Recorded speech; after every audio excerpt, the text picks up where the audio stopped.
Hello, my name is Marcus. I'm the compiler of a collection of therapy quotes entitled 1001 Windmills of the Mind, a collection of advanced self-help quotes taken from what's often called the psychoacademic or the psychoanalytic perspective, which long ago, as I understand, is referred to by some, or perhaps many, as philosophical medicine or narrative medicine, sometimes called simply dynamic psychology or depth psychology, taking as its premise the idea that memories create a template, a schema, a script, a working model, and the person is going to live life kind of through that. In particular, if that model is problematic. Now, if the model is problematic, enter repetition compulsion. The system wants to get out of the pain caused by that traumatic script, hoping for a better script, a normal script, a script where the baby had the experience of a positive interpersonal emotional pattern with the mother. That's Leon Saul's main point. In the beginning, if the baby can have a positive interpersonal with the mother rapport, and it's emotionally positive, and there's a rapport there, and it's like a pattern, it's wired in, it's a pattern. He kind of goes, he sees the world in that way, he interacts in that way, he treats others in that way, he somehow lives in that way. So he can be positive towards others, and if others aren't positive towards him, well, he'll have a positive attitude towards how the other person might be in pain. So he was curious, what's going on? What ails thee, my friend? And make it positive. He wants to see it in a positive way. He has the vision that things are positive, because the vision or the destiny or the script or the fate was laid down. So he kind of sees things in that way, and that encourages others to be healthier as well. So he wants a healthy script. The healthy script is a positive emotional pattern. A positive emotional pattern. And that means there's a positive loop going on, and a sense of the baby internalizing memories of the mother, and the mother's, that those memories cluster and bundle around a theme or a complex called the soothing interject, the holding interject, the internalized good object constancy, some kind of constant memories where the mother met his needs, saw him, soothed him, accepted him, had delight with him, met the baby's needs, had a rapport with him, had Freud with the baby, that she had joy in the baby's development and autonomy. So she had no agenda with the baby other than to love the baby and allow the baby to be who they're meant to be. She didn't make the baby to find her. She didn't, she's not using the baby to fill in symbolically for a missing mother on her end. So the mother's not using the baby. That'd be very painful. So that'd be a painful interaction. So if there's a painful pattern, he'll go through life in dysfunctional way, not having. Is the music coming across here? Let me crank it up a bit here. This is Beatrice, dear. That's better, right? All right. This is a live concert version of her song Imunara off her album called My All to You. Her best album, I think for sure, is that one there. Let's see if it's going to play again here. Yeah, so Beatrice, dear, is one of our musical voices. Did it stop? Oh, it stopped. Oh, let's play it one more time. Hold on a second. Let's play it again. Yeah, she's trilingual. She speaks French, English, and her first language, Inuktitut. And the song is in her first language, Inuktitut. But when she's speaking to the audience, she's speaking French.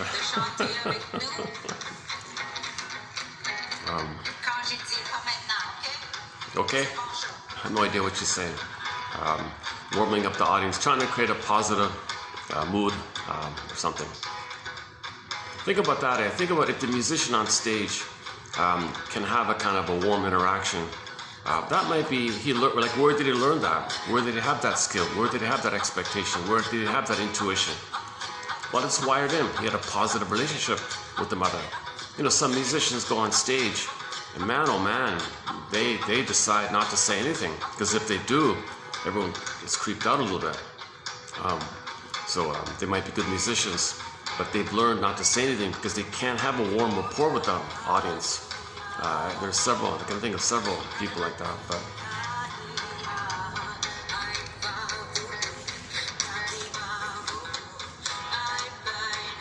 so all's well if the original pattern laid in, which is kind of like a deep imprint that he's going to live by. Like he's made by that, you know, that's his quote-unquote destiny or something, his fate or something. So he the cards he's dealt. So the cards he's dealt, he wants a good hand in the sense mother met his needs, mother saw him, mother mirrored him, mother was responsive to him, mother was present to him, and when the baby sees that the mother likes him and loves him, he understands himself in that way by how the mother saw him, and he sees how the mother sees him, famously known as mirroring. He's kind of learning about himself based on how the mother treats him and regards him. That's the positive emotional dynamic. If the mother is disappointed, child feels he did something wrong, he's defective, he's in pain. Right off the bat, there's going to be a negative pattern like that. And that'll be his curse. That'll be the cards he's dealt. Now he's struggling with this cursed setup, and he might go to life always disappointed, not having connected with people, being avoidant with people, afraid of people, or in his fear he might react and always angry at people, might be hostile all the time, or repressed hostility. Can lead to ennui or boredom or frustration or confusion. People avoid him, he drives people away because he's so angry. Things get worse, snowballing effect, kindling effect. So he's kind of having this compounding effect when he's given that curse like that. Sometimes called a curse. And he's doing it compulsively. So in ancient times they said he's possessed by the neural memories. So we're not talking about, psychoanalysis is not really about, so psychoanalysis focuses on the study of the internalization of interpersonal relationships. And if that first interpersonal between the baby and mother was painful, then he internalized that and created a working model, implicit memories, procedural memories, traumatic script, schema, whatever you want to call it. Usually people call it schema or cognitive map or something, or internal working model.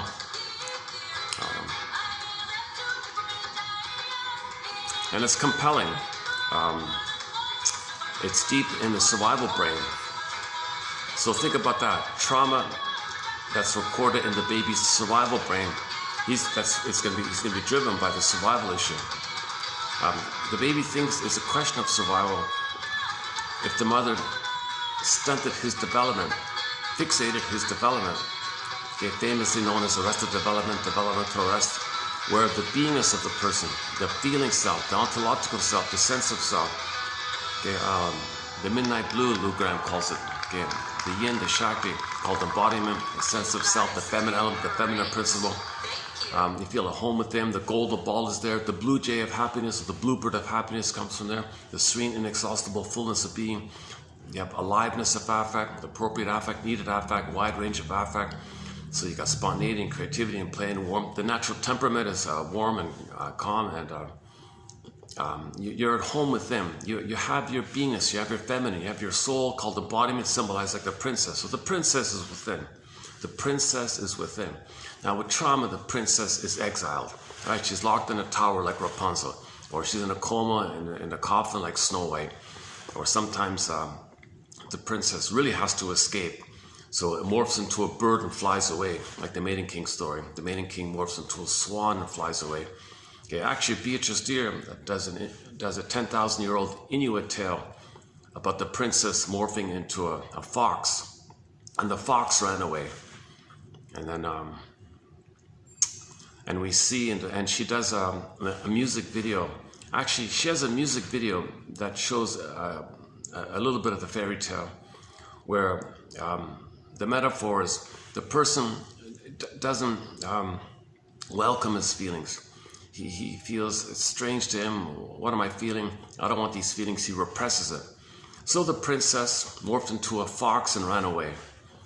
And then in another scene, the fox came back, you know. So for a while things were okay, but again the pattern was there. He's not used to having his feelings. It was strange to him. So he got lucky for a minute to have his feelings back, or he was born with his feelings, then it was exiled. So in other words, when the princess morphed into a fox and ran away, that's the motif. So the princess can be can not be in the home, not be in the castle, not be in the house, not be in the igloo, not being in the hut, not being in the yurt. It could be any kind of.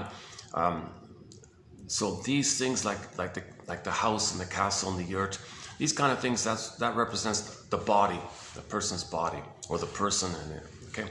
And then inside the yurt or the igloo or whatever, or the castle, the princess flew away.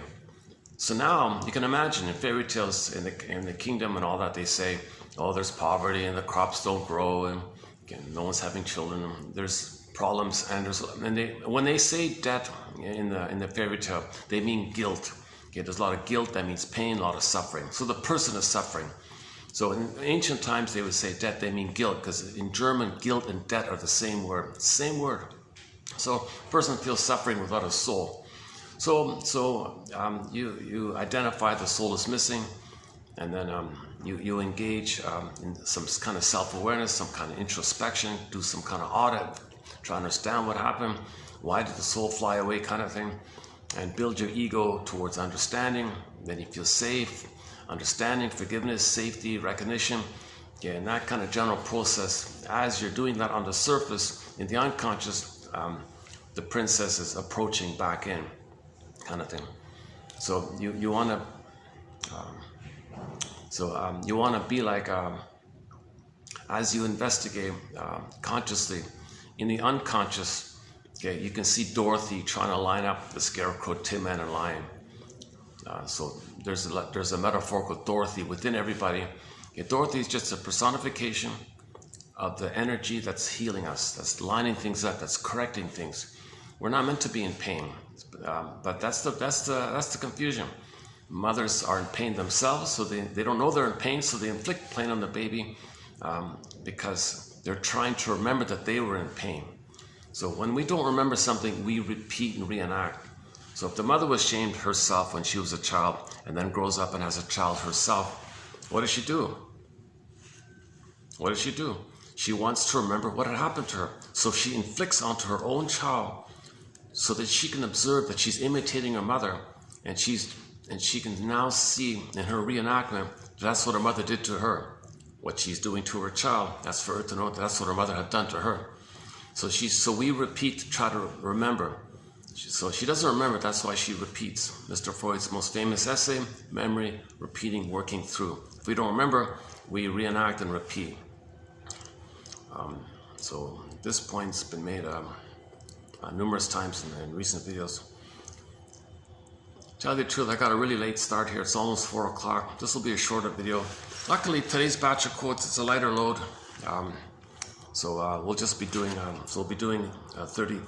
46 in this video. Let's see, 1, 2, 3, 4, 5, 6. Just 7 quotes. Half of them from Jörg Billy from Switzerland. About couples, from his book called Couples in Collusion. And it's a sequel about it. And one on narcissists. And that's pretty much it. It's a light load, yes, that's okay. I got quite a backlog of quotes. I'm trying to catch up here, so I've been doing a lot of. Actually, in the last video, I managed to do a preview of 3 pages in the last video. So I think we covered a lot of ground in that last video, a lot of material there.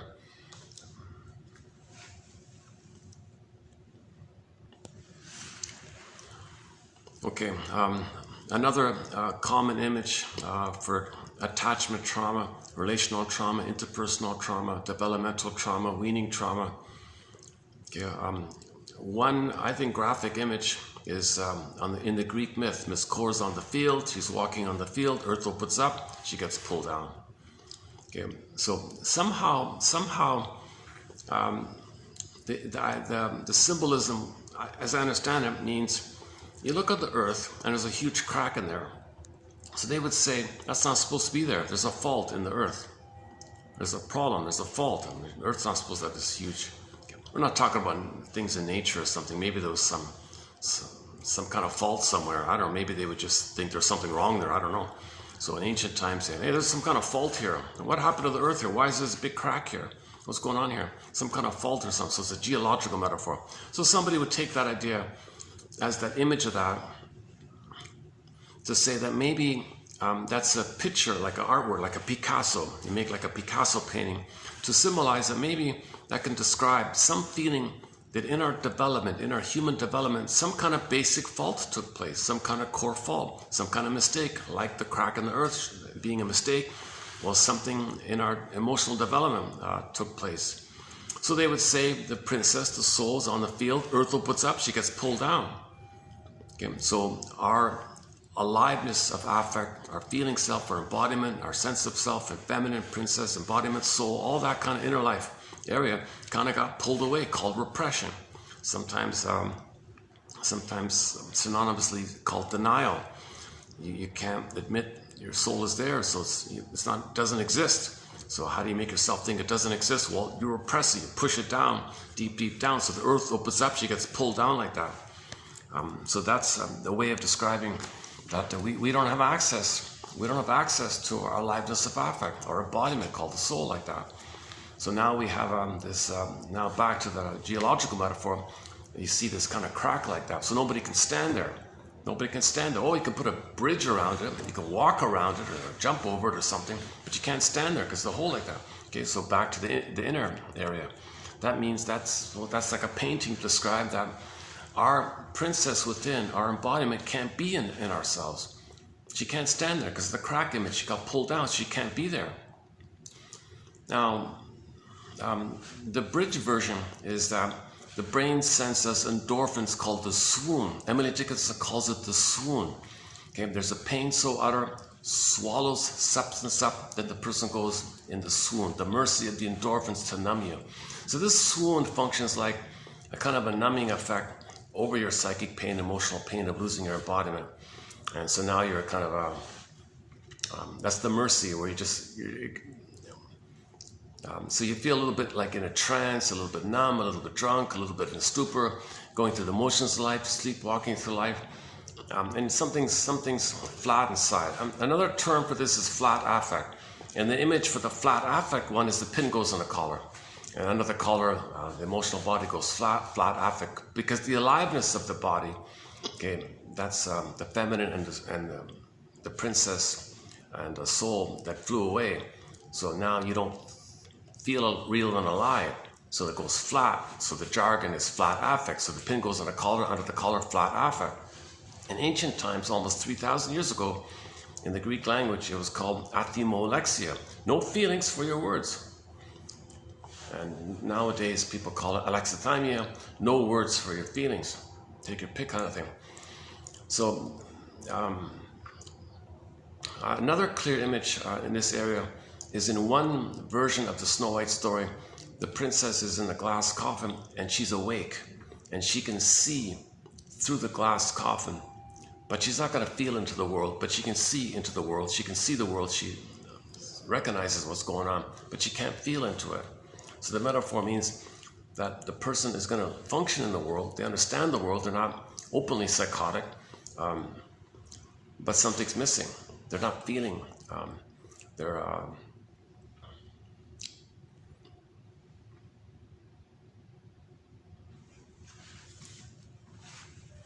That's when people say to somebody, you know, I'm talking to you, but I feel like there's a glass wall between us. I don't feel any emotional connection here.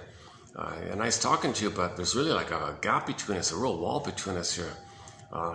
something missing here, something like that. So that's the problem. Something's missing. Our soul is missing. It got exiled. It got sent away. It's afraid to come back. The reason the soul is often afraid to come back is because it's afraid of us.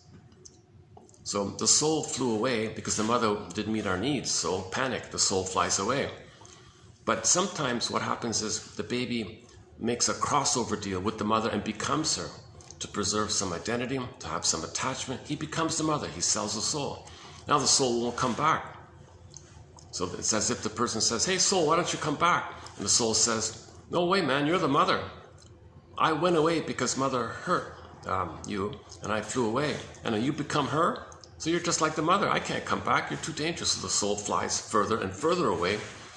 Hence the title, one fairy tale, go I know not whither, and bring back I know not what. We're so alienated from ourselves. We're so estranged from ourselves. We feel like a constant tourist to ourselves. Play the song Constant Tourist by the band Lunik.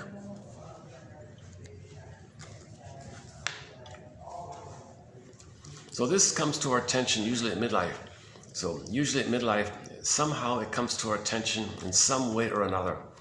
Usually it's just some kind of hunch, some kind of complaint, some kind of haunting feeling that something's missing. Sometimes you get a clue to the buried anger and the buried hostility. Now the buried hostility is, back to Leon Saul, he makes a big focus on the baby's very dependent with his mother. He has dependency needs. He's totally passive and dependent. And if the mother hurts him, of course he's going to be enraged. That's hostility. So dependency and hostility. So his dependency needs, his love needs, his attachment hunger, his attachment craving, his affect hunger, his need for a positive emotional interaction. Those needs he wasn't seen, reverie, missing, was using the baby. So he's being rejected and devalued and thingified, objectified, parentified, and expectations on the baby to take care of her. He can't do this kind of stuff. So his needs are not met. So his dependency needs are not met. So that means the soul has to fly away, and the life force is going to be dedicated to the memory which is imprinted in the survival brain. Now the survival brain is called the stress response, the amygdala, fight or flight.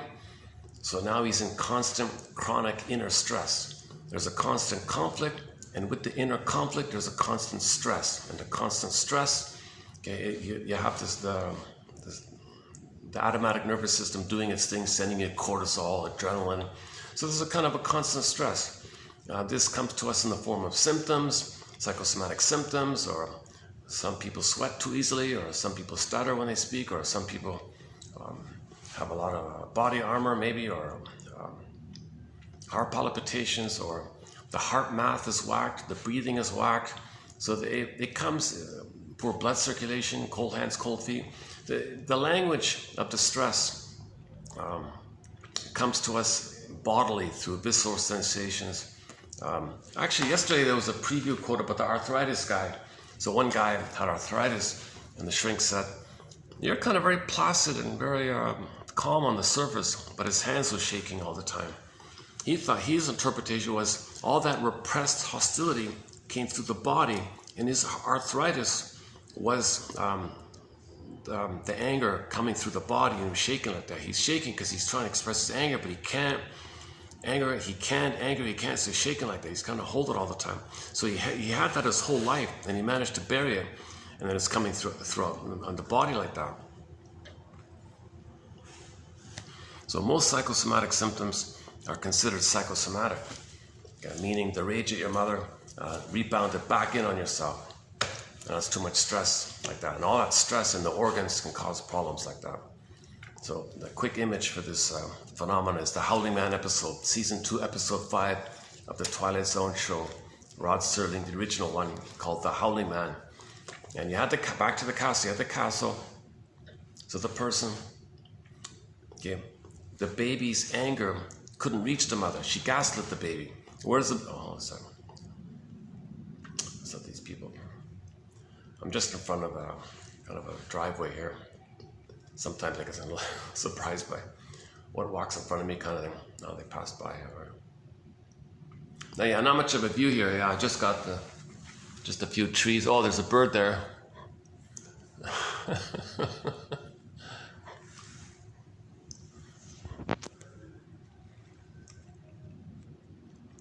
2 videos ago was done in a park. It was quite nice, just a short one. Yeah, very nice there, yeah. That was my first picnic edition of the video. And the last video was also done in the city park. That was okay too, yeah. Oh, it rained, yeah, that was yesterday. It rained. And then it went indoors and went to this balcony area, which was also good, yeah. Okay, enough about the venues report.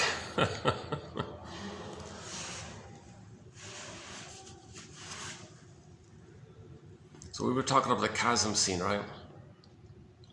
Now let's just go back to the chasm scene. Okay, so Earth opens up, right, and this core gets pulled down. So the soul gets repressed, meaning the aliveness of our feelings go flat, disappears, it's hidden, it's gone like that. And then Emily Dickinson, the mercy is the swoon. So she says, so that's in response to our inability to be in touch with the aliveness of our feelings, our sense of embodiment, our feminine element, the feminine principle. This is our soul we're talking about. This is our sense of at home within. Karen Horney refers to it as a paucity of inner experiences. And when there's a paucity of inner experiences, then you're compelled to constantly be outer focused. And she calls that externalized living. So she means you have an excessively overt focus outwardly, because you can't come from within, and all of your attention is out. Okay, and all that out, one way to think about this excessive overt focus called externalized living, a quick image for this is, imagine the baby's trying to nurse with the mother. Okay, and she says to herself, no, I'm not going to breastfeed because if I jiggle the memories to the fellows at the office, they're all gaga goo goo, and the men have an imprint on their mother. So she comes in with the memories, and the imprint gives her power. Seduction as power. The imprint as power. So the men will see her as the mother, and they're like little children that she can control. So she wanted the power over the fellows at the office, like that. So she didn't want to breastfeed because she wanted to maintain that abundant look like that. Husband was very disappointed, by the way, caused a lot of problems at home. And why aren't you breastfeeding our baby like that? Well, don't worry, don't give him the powder stuff. So the baby's given this plastic bottle, this rubber nipple thing, and this powder stuff in it. So that's kind of a betrayal already. How did I go off on that tangent? Hold on a second. We were talking about, I have what's called wandering speech. A new phrase I learned recently, wandering speech. Sometimes I go off topic here. Hold on a second. We're talking about the chasm, right? The score gets pulled down. Psychic pain. Pin goes on a collar. We didn't talk about the sarcasm workers. Okay, in the Inside Out 2 film, the associated emotion for the chasm was the sarcasm mind workers, and they were very sarcastic. That reflects the immense anger and hostility of the situation. Your needs were meant to have your budding beauty be a part of you, your emerging self be a part of you, your embodiment to be a part of you, your soul to be a part of you. So of course it's going to be very sarcastic, meaning hostility. So immense hostility symbolized by the mind workers, and the hostility characters was linked to ennui on the surface, on the console, ennui and envy. And so ennui was very sarcastic because of the chasm, image like that.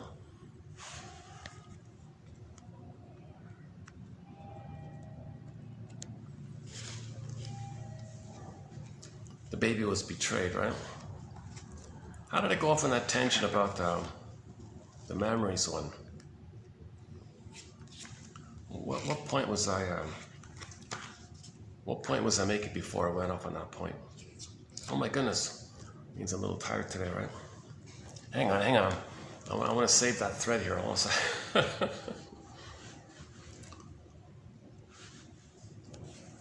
see, where was it? Let me think here. Chasm. Sarcasm.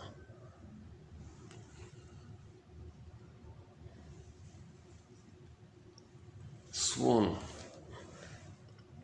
Oh, son of a gun.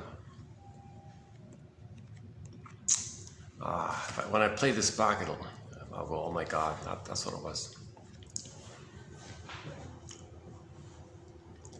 Okay, so anyways, let's just start another sort of thread then.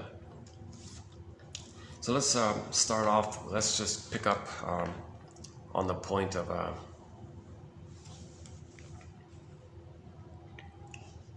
oh yeah, was it the midlife one? At midlife, it comes to our attention.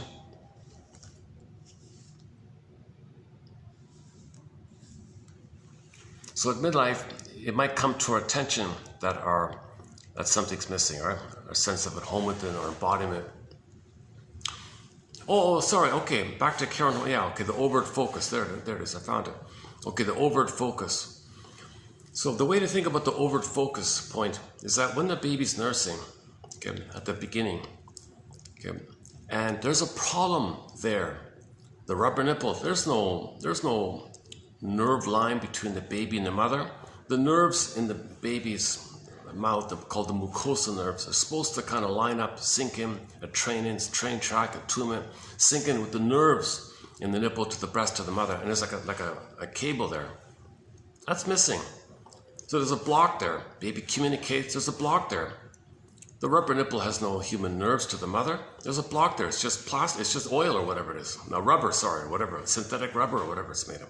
Yeah, rubber, right? Just rubber. It's not the mother's nipple. There's blocked. There's no nerves. There are no nerves in the rubber nipple connecting to the mother. Come on. So he can't have that kind of rhythm of safety, that flow, attunement, musical, rhythmic, back and forth. Okay, A, B, C, do, re, mi, 1, 2, 3. It's supposed to flow back and forth, like a flowing kind of rhythmic kind of thing. That's kind of blocked. So he's suckling. Yes, he gets the food. Yes, he gets the powder stuff. But there's some emotional thing missing. There's some kind of deadness there. He gets the powder stuff, so he physically stays alive, but emotionally he's betrayed. He's betrayed. Where's my mother? This rubber thing, it's not my mother. Okay, pause here. The first mother for the baby is the nipple. Like in the first minutes and hours and days or whatever, then it's considered the breast mother. People just simply say the breast mother. They forget. Very few people highlight this point. So when he comes out of the uterus, he's looking for the nipple, right? He's want to latch on and start suckling. That's what he's looking for. He has an innate expectation. He has an innate expectation that the nipple will be there, and he'll latch on. He'll start suckling, and there'll be a natural mother to baby rhythmic flow back and forth. So he's looking around. No real mother's nipple. This rubber thing comes in. Oh well, he's got to survive, so he latches on to the rubber nipple. Betrayed. Huge betrayal. Huge betrayal. And back to the husband. Why aren't you breastfeeding? Why are you betraying our baby and breaking that bond between baby needs an extended paradise, an extended one is called symbiosis, merging, fusion. This paradisal kind of unio mystica, this symbiotic, blissful, oceanic feeling, oceanic oneness, blissful two is one kind of thing. And the mother breaks it. And the father said, why are you breaking it like that? And that's the excuse. Then she jumped in and said, oh, don't worry about it, no big deal. I'm having too much fun jiggling the memories to the fellows at the office, and they imprint on me, and I have total control. Seduction has power. So she wants power over all the guys at the office, and she loved the power because she wants to control the men, symbolically standing in for her missing mother. So she's looking for narcissistic supply through the men, uses seduction as power to get her supply. So all the men are gaga to her, okay, meaning admiring her, looking at her, she's center stage, all about her. They do what she says, they do what she wants.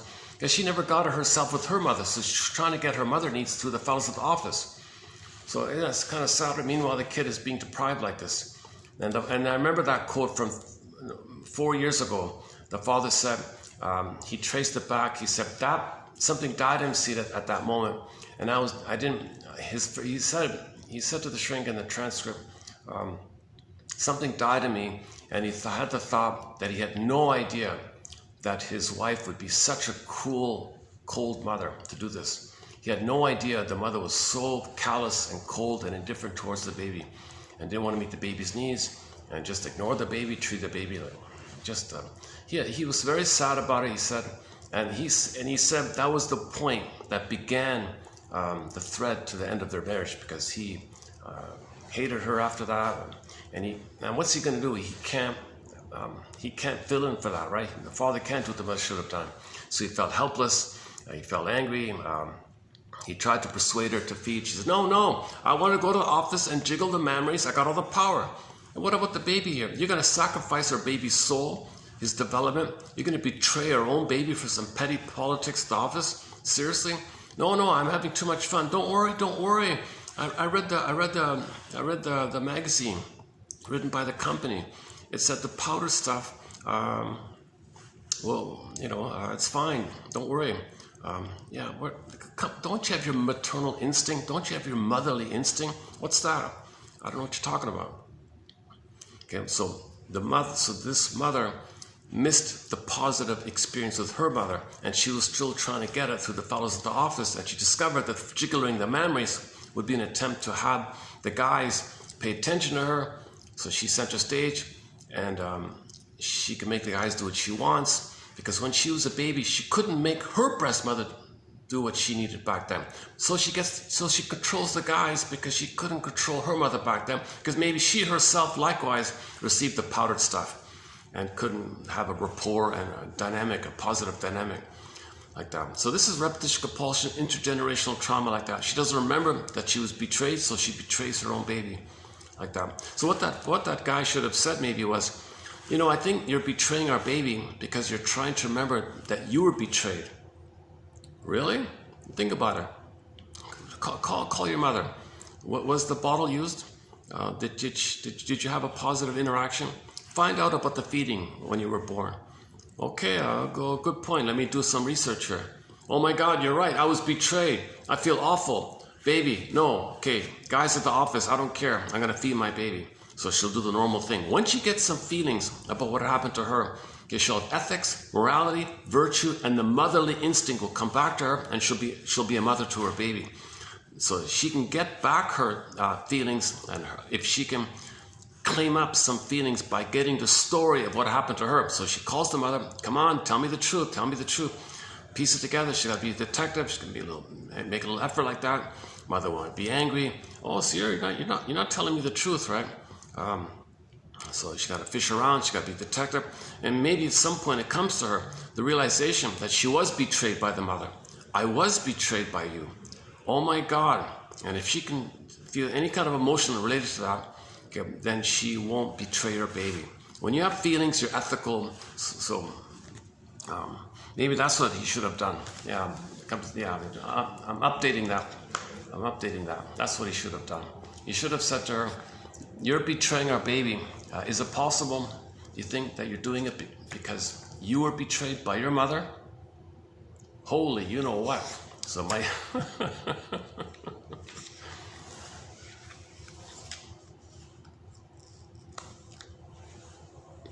Okay, back to the overt focus idea.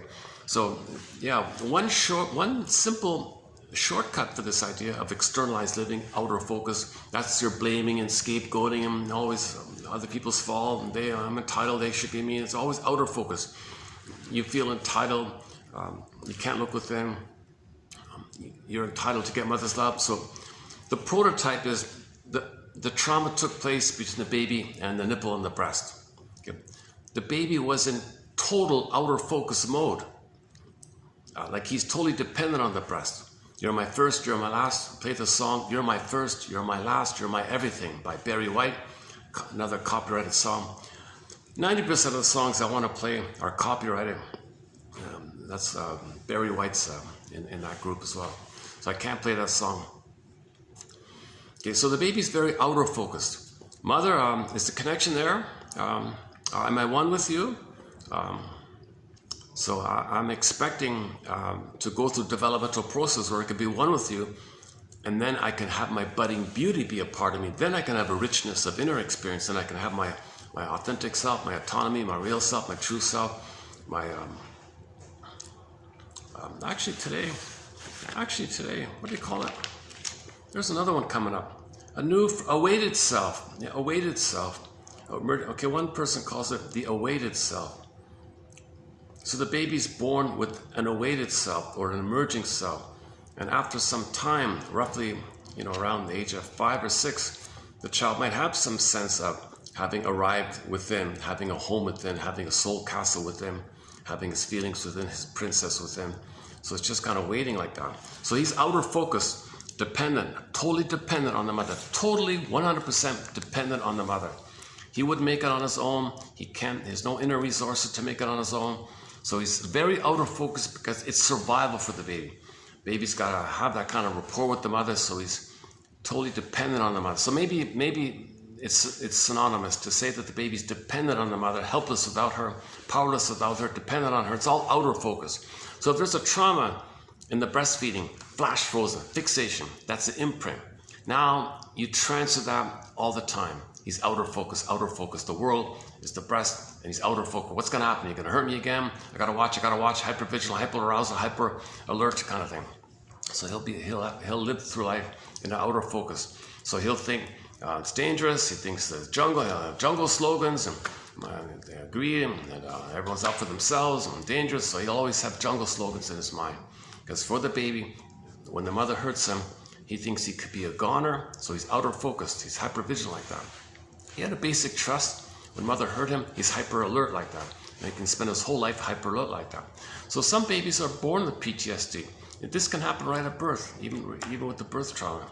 The person can have PTSD. Janov says a lot of babies are being born with PTSD. They get PTSD right at birth. They got their shock trauma at the birth. The procedures, the medical procedures, the forceps and epidurals and procedures and the shocking way it's done.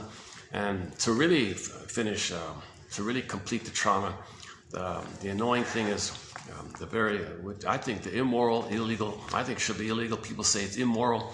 They've removed the cord of the placenta. That'll do it right. That'll do it there. It's a huge betrayal. Indigenous have been saying forever that the cord of the placenta belonged to the child. It's like an organ. They regard it, the children regard it, or they regard it, that the child regards it as their spiritual animal, their guardian angel, their power animal. And you're going to take away the child's support system. The cord was still pulsating. It was still alive.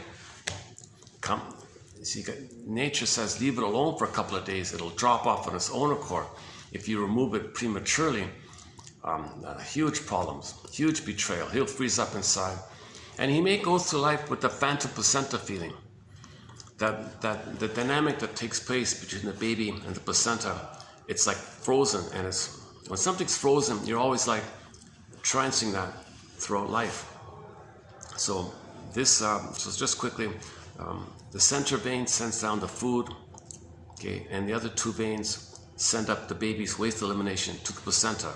So the baby sends out the waste, and he gets the placenta, clarifies it, cleanses it, metabolizes it, processes it, digests, does what it does. It's all cleared out, it's all worked out through.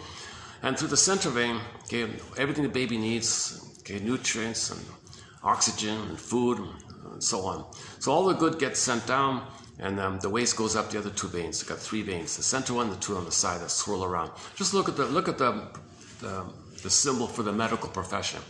The one theory is they base that symbol of the medical profession based on this. Okay, the staff is the center vein that goes straight down, and the two snakes that spiral helixly upward. Okay, those are the veins sending up the waste elimination. Look at that, eh? Look at that, eh? So intuitively, they have a symbol like that because the child's looking for that. Here's the symbol. Go to the doctor. Go to the doctor. Here's the symbol to restore something. So we hurt ourselves. We're homotraumicus. Roughly 10,000 years ago, we became a traumatized version of ourselves. We're homotraumicus. I think we should. One shrink said the humanities and sciences need to be way more devoted to traumatology, trauma studies. We're homotraumicus. We're studying ourselves. We're knowing ourselves. Know thyself. Well, if we're traumatized, let's study trauma. My goodness. Because if there's trauma, man, oh man, there's a lot of anger that's rebounding in, and the body can only bear so much.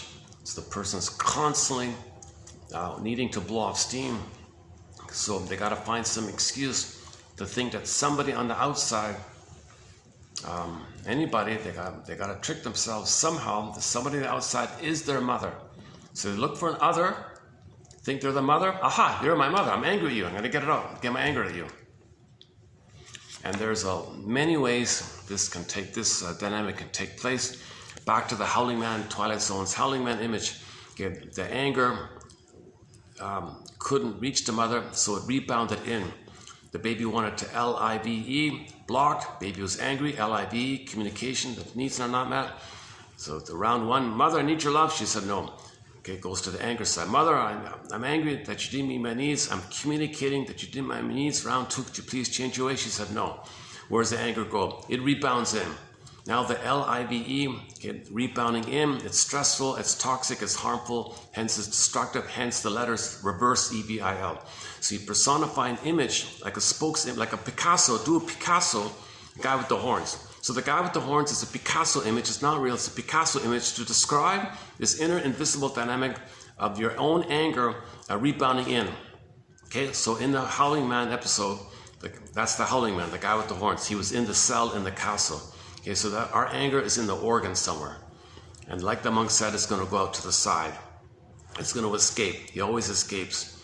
And ideally, you want to heal this dynamic. So he said to the visitor, the quote-unquote, the seeker of truth, dear seeker of truth, you know, anger goes in, you get a psychosomatic symptom. No person can hold all that anger, so they got to find some excuse, manufacture some excuse, make up some excuse, flim-flammery, duplicity, who cares? Just make it up, make it up, make it up. You got to think that someone else is your mother. Aha, there's my mother. So you create an other so you can think it's your mother. All you got to do is put a dash between the first two letters in the word mother. So you create an other, you manufacture an other so you can automatically think, poof, trigger, there's my mother. And all that buried anger that's going in, you direct it to your mother. They're just blowing off steam, it's still going in like that. You can think about it like a doppelganger. You got the devil guy in, devil guy out, devil guy in, devil guy to doppel. You got two like that. So the monk was trying to make this point. And in our thread on prejudice, we've got a dozen theories on how someone can make themselves think that some other is their mother. Like, wow, psychotic stuff, right? I mean, it's really, so that's them enter the cortex. Come on, cortex. Provide cover, give me cloak, give me flim-flammery, give me excuses, give me propaganda tricks, PR tricks, lie to myself. I gotta get the anger out, fool me, fool others. So now your cortex is busy coming up with beliefs and rationalization and slogans and excuses. It's very active like that to make you unaware of the pain that's going on and fool others and fool yourself. So our cortex, our advanced cortex is being kind of hijacked by this traumatic script. The cortex is meant to be in service of the feeling self, the embodiment, the live and love area. Our cortex is meant to be the agent of expressing our Pegasus. So sometimes the soul is the Pegasus, and you got the muses, or the cryosaur. The cryosaur can branch off into the muses. Muses express your soul. Okay. The image of the cryosaur and the muses is in the Medusa story. Medusa was pregnant. So when you resolve the mother complex, when you end the mother complex, when you realize you don't have to keep repeating this loyal tie to the mother, you don't have to cling to your mother's apron strings. See, the more the baby's hurt, the more he's going to clutch onto the apron strings. He's going to be loyal to her, he's going to protect her, whitewash her crimes, and not admit this. He'll confess to a lesser crime, he'll be dysfunctional, he'll be pseudo-aggressive, he'll confess to other things, but he won't confess that his mother hurt him because he's clutching to the apron strings and he's become her, he's one with her.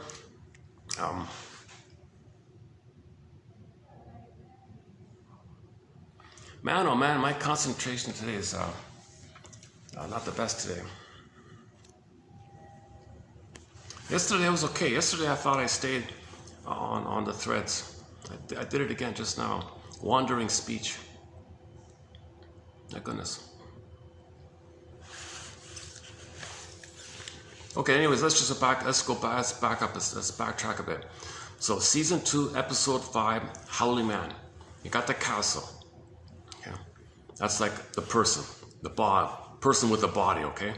Okay. And then inside the castle was the Howling Man in the cell or somewhere He wasn't really locked or anything. He was just in there. And then he escapes. He comes back in. He escapes. Now, they don't want... my added point was, I think he's always in. And even though he escapes, he's still in. He escapes, he's still in. It's like a doppelganger phenomenon. You never lose your anger at your mother if you blow off steam onto someone else thinking someone else is your mother. If you think someone else is your mother and you express your anger on someone else, your anger is still inside. It's still there. All you're doing is trying to, like the pressure cooker thing, you're just trying to blow off steam like that. You're trying to divert some of your anger, disperse some of your anger onto others. It's called displacement and projection, externalized living. You want to displace it because it's too steamy, it's too tense to carry all that anger at your mother into your body. It's too much. So you're looking for excuses to disperse it a bit. So you look for others to say, oh, you're my mother, I'll disperse it a bit. So temporarily you might feel a little relief like that. But the pain, Janov says, the pain, the trauma, the loop, the cranking thing, the pain pump is still going on. So the doppelganger blows up or it reappears and it goes out to the side. So maybe we can vary it a bit. The howling man shrinks a bit, then he goes out to the side and he's blowing up again. He blows off steam on the other side, he's going down a bit, he shrinks a bit, he blows up again, blows off steam, he shrinks, blows up. This kind of cycling thing going on. That's what he was saying. Twilight Zone, man, oh man, it's been very immensely helpful, the Twilight Zone. We've discussed, I don't know, maybe 20 episodes so far. And I've been discussing any of the episodes that have a clear psychological message. Man, oh man, Gabe's Story, Wong's Lost and Found Emporium, Take My False Life, Please, Howling Man, Shattered Day, Shattered Play. Recently we discussed The Piano in the House, and The Last Rites of Jeff Myrtlebank, that one, and a couple of others. Man, oh man, they've done a great job. So at the moment we're talking about Howling Man. I could spend 3 hours on each of those episodes, you know.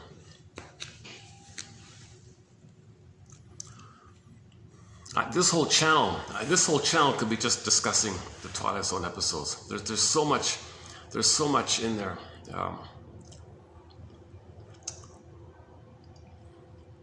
Rod Serling found some great scripts from other people. Some he wrote himself. Some he found from other people, or he adapted from other people. He did an amazing job. Oh my goodness.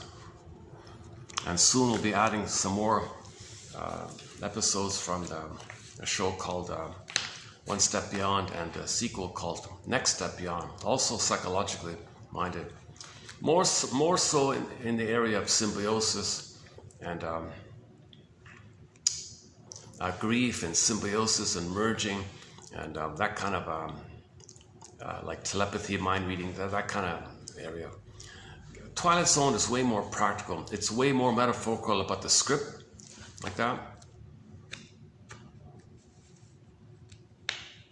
It's more visual about the internal working model. It's more visual. It's more of a parable to describe our unconscious structure, our psychic structure, our endopsychic structure, like that. Like this map within. We live in two worlds, so we got to understand this other world, this unconscious world and the conscious world.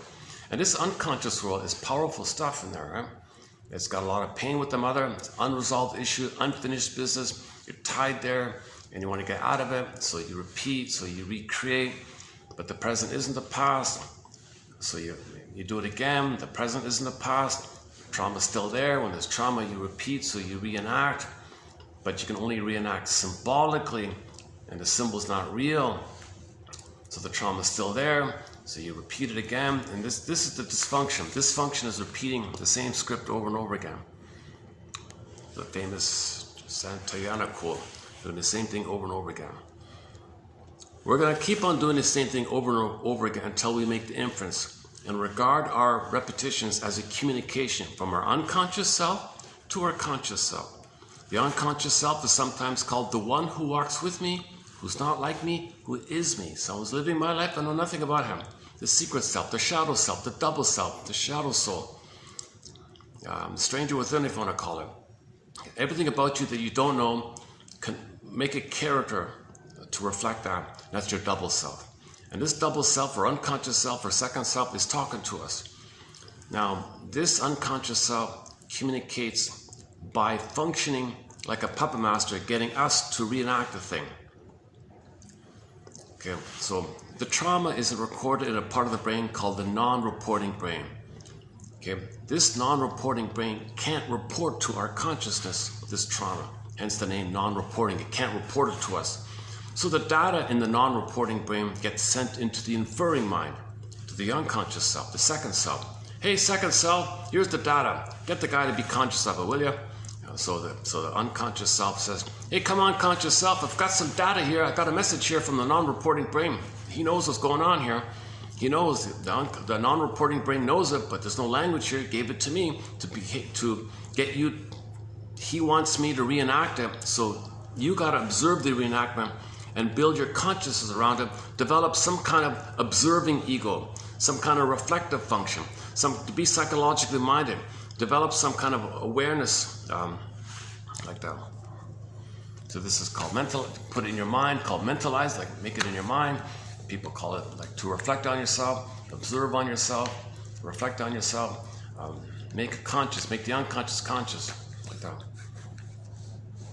Okay, that's a huge topic about this dynamic of making the unconscious conscious, how the unconscious is communicating to us. So through free association can bring it up, what you remember in the morning from your dreams, okay, a little bit there.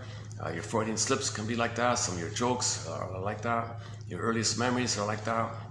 Just interpreting your patterns and catch yourself in an example of your pattern and say, oh my God, this is my pattern.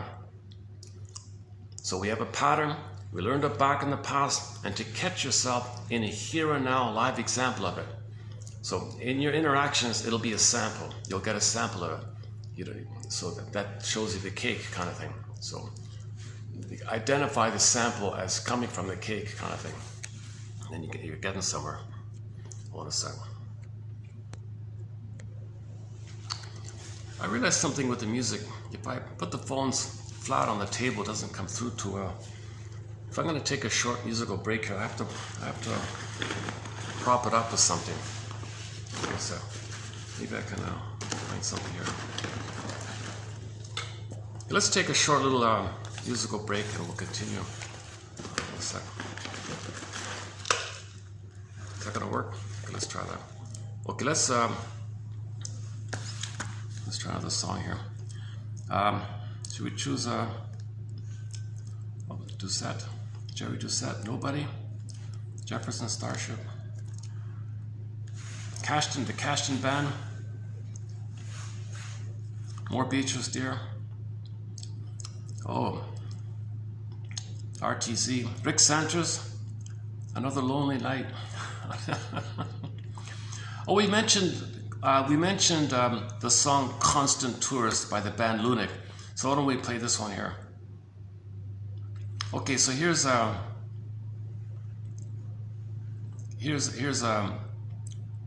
song called Constant Tourist by the band Lunik. So we'll take a 3-minute break here, and I'll see you in 3 minutes.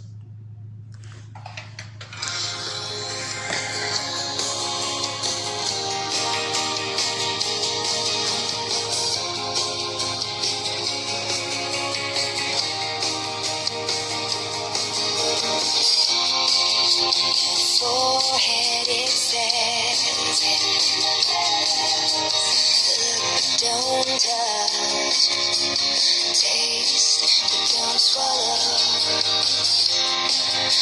Heart has been a playground.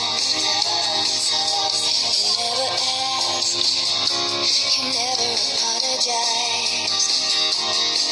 I was standing upside powerless, watching you fade away. You've always been.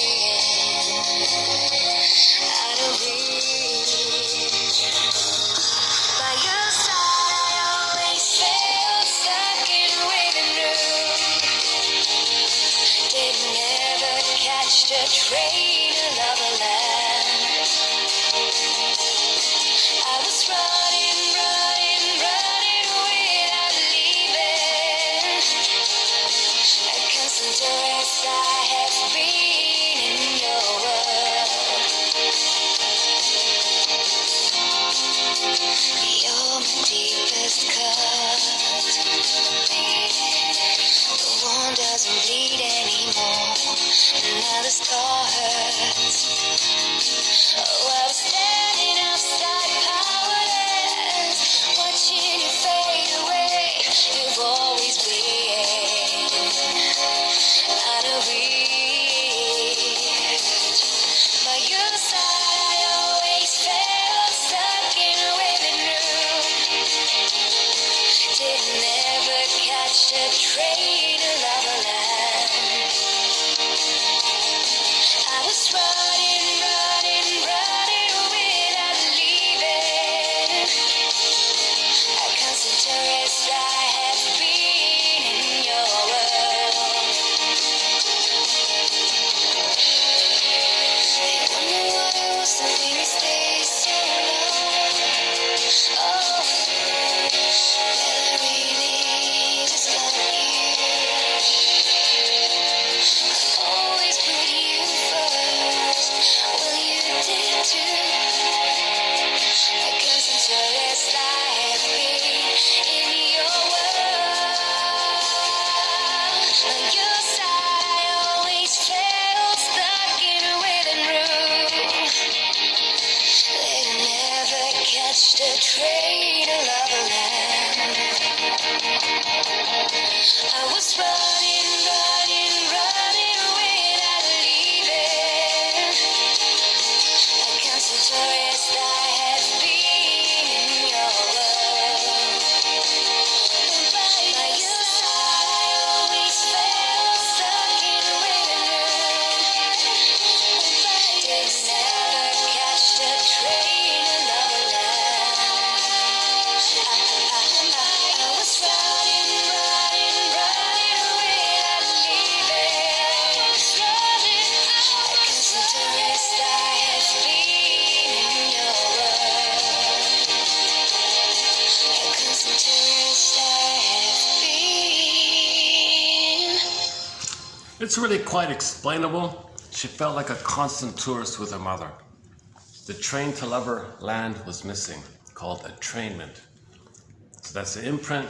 She recreates it. So she had it. She was missing the warm rapport with the mother. So she will choose men to recreate it. So her saying that the fellow keeps her in the waiting room all the time. That's a reflection, as above, so below. That in the below, in the memory, in the unconscious, as above, so below, her above is the current experience that she recreated to know the below, which was in the memories. The below was that in the nursery, which she recorded in the mind, which is the below, which is the unconscious, that she felt like a constant tourist, and she was kept in the waiting room, and the mother never appeared, and there was no train to Loverland. There was no connection because the rubber nipple was used. There was no train, a track, like a train track, called attrainment, or attunement, simply called attunement. For more on this point, play the song "It Must Be Something Psychological" by Katie Lee, one of our musical voices.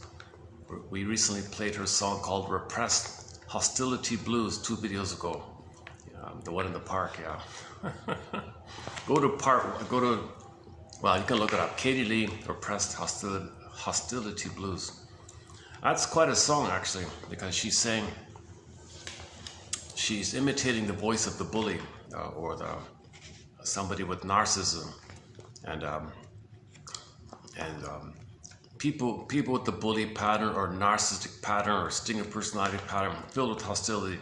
If they don't have somebody to externalize their unloved self into and then hate, then they've got the blues.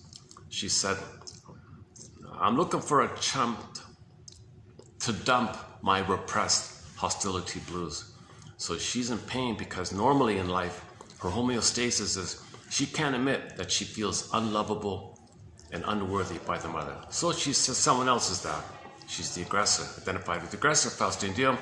And to have a tie to the mother and to feel pseudo-aggression, the rescue station, confession to lesser crime, Okay, she's going to be the active one. Faustian deal, Faustian complex, Faustian bargain. So she'll reject herself. Too much pain, externalized living, find someone to play her, and she'll say they're no good. You're worthy and unlovable. Then poof, when you do that, poof, hocus pocus, due to the fusion, the one you just shamed who played you, there's your mother. Now, the howling man, your anger at your mother, you displace onto the other. So the other, whom you can think is your mother, is first seen by you as you, which you mocked and shamed, and poof, there's your mother. Aha, other mother. Anger goes out like that. That's how you're blowing off steam. That's a key theory about that. It's been around a long time. This identification with the aggressor has been around. This dynamic has been presented in myths and fairy tales in story form. Finally, 1910 or 20 or I don't know, Sand of Frenzy. Yeah, I was talking about the shrinks from Hungary. There's another shrink from Hungary. So we talked about Margaret Mahler and Franz Alexander. Another one from Hungary is Sand of Frenzy. He came up with the phrase identification with the aggressor. So it's great. So now we have a clear kind of phrase like that. It's pretty good. No one's come up with a better phrase. Okay, the meaning is it's a defense mechanism. If the baby feels so much pain, how does he deal with the pain? Number one, babies think they create everything. They make everything. They're kings and gods. Unconditional hallucinatory omnipotence. Omnipotence of thought. They make everything. They're everything. And they're being hurt. So the way to preserve the identity is to make the Faustian deal. They hurt themselves. That preserves the crumb, the remnant that they think they gotta make it happen. So they hurt themselves. Part A. Part B is this dynamic takes place also because when there's pain, you don't want to feel the pain. One way to not feel the pain is to be the mother who hurts you. That way you have a mother and you can kind of like, you buy yourself time, I guess, because you're going to hurt yourself. But wait a minute, you're going to hurt yourself. But what you can do is find someone else to play you and hurt them to distract you that you're hurting yourself. So you're minimizing the pain experience with the distraction technique. Okay, part 3, attachment theory. All babies must have a mother. The only way to have a mother is to be her. He wouldn't make it out of the mother, so he makes the Faustian deal. He'll be the mother. Huge cost, because his budding beauty will fly away, the bird will fly away, the fox won't come back. So he'll have this constant paucity of inner experience like that, and he'll be externalized like that. Now he's dependent. Now he's dependent with this cursed destiny, quote unquote script, where the only way he can have some kind of equilibrium in his mind or something is he's got to find someone to shame. He's got to find someone to play him, a chump. He's got to find someone to believe is him, some kind of victim, someone who won't fight back, she said. And aha, you're no good. So she's dependent. She's highly dependent to find someone around her to say who's no good. So narcissists love to surround themselves with people that they can do that with. When they do that, number A, they don't feel that they were shamed because they are protecting the mother. They are tied to the mother and they're protecting her, and she needs a connection to the mother, so she won't admit the mother hurt them.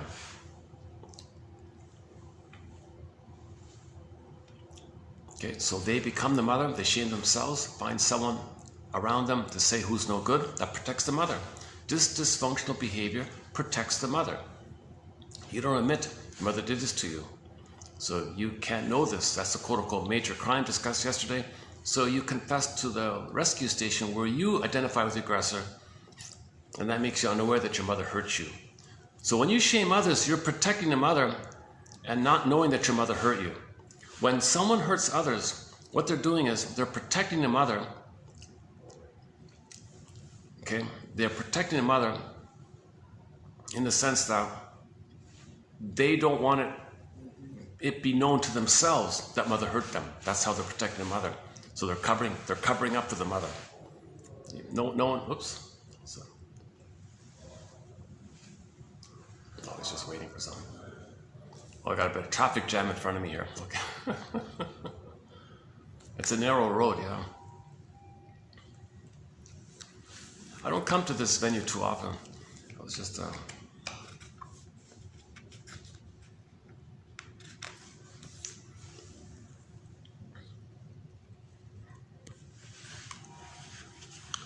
Okay, where are we here?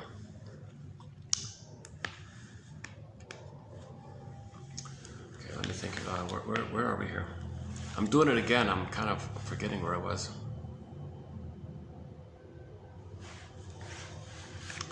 In that case, let's play another song then. Hold on a second. Let's play another song here. Okay.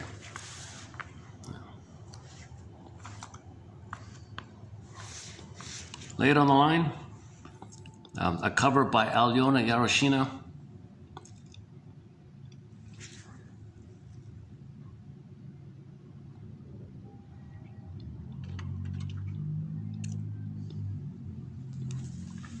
Okay, here's a sort of a nice little song called She'll Come Running Back. 1969. Sort of like this singer only had 145. Talk about having only 145. His side B is okay. This is the side A1 song called She'll Come Running Back. I wanted to bore the lyric of that because the soul went away. It'll come back. If you unblend with the mother, your soul will come back. But if you are the mother, your soul won't come back. So you want to unblend with the mother. Okay, this means facing the Minotaur, facing Medusa. Okay, these images reflect the mother complex.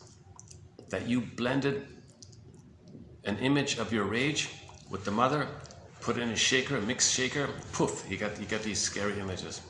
So when you go into the labyrinth, okay, you have your guide, the red thread.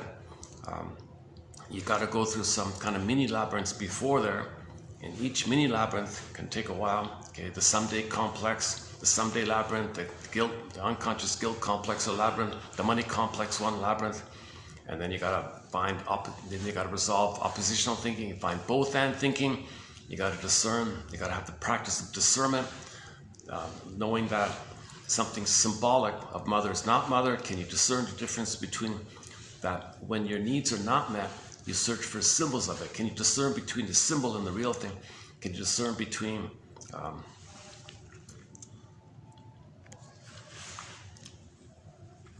can you identify that acting out is an acting out? And of what? Of the real thing. Can you discern though like that? Discerning. Okay, study defense mechanisms. That's the rabbit one. Okay, then you get to the duck one. That's the practice that you can swim in the water. Ducks can swim in the water, fly in the air, walk on land. So you make the unconscious, the conscious, and integrate it. So there's a whole topic there. Then the egg might appear finally. And that's your budding beauty, your potential like that.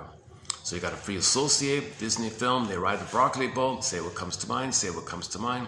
Okay, Baba Yaga, the three Baba Yagas appear. Okay, the first one says, can you do both and? The second one says, can you discern? The second one says,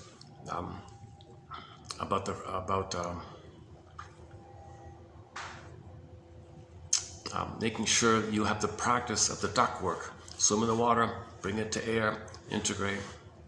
So you pull up a fish from the water, the fish is in the air, you catch the fish in the net, fry the fish and eat the fish. Metaphor means psychological food. Something you didn't know about yourself is in the water. You bring it up to the air of consciousness, and now you admit it. That's mine. Yesterday's video, we talked about projection. So you want to own your projection, reclaim what you deny about yourself. That's psychological food. You're accepting something about yourself that you previously didn't want to know. Now you're more whole and complete. You're accepting more of yourself. That kind of dark work practice. Anyways, you go through, in the main labyrinth, there are mini labyrinths. And finally, you have the thread is the guide. So these quotes are a bit of a guide, I think. Give you some idea what's going on. Prepares you for insights. Reading doesn't heal automatically. Reading's not going to change how your mother traumatized you. It's not enough, but it prepares you to understand what's going on. Okay, finally, if you get into the reflecting mode, okay, Athena gives you the reflective shield, the mirror thing, and your ability to discern and discriminate. That's the sword idea, sword of discrimination, sword of discernment, the sword, like is it this, this discerning kind of thing. That's all. No violence like that. You can't apply pop culture to this. In the healing journey, there's no violence. You're trying to understand understand, reflect, discern, understand. That's the healing idea, right? So you got to be like a detective, psychological detective, like that. What's the truth here? What's not the truth? Okay, so as you do the reflecting, discerning, finally, okay, in the Perseus version, Medusa's there. So when you reflect and discern that your mother failed you, she betrayed you, and you have your feelings around her, now you unblend with her. Okay, so Medusa goes away, meaning the mother complex goes away. Now you're free. When you're free from the mother, okay, Medusa was pregnant, so Pegasus and Chrysaor, the twins, came out. Now you're free. Okay, because when the Pegasus, the soul, now you feel embodied and alive, and if your soul can fly, you feel free and alive. So the soul being embodied, so the horse with the wings it captures the sense of being embodied, like a horse is embodied. Okay.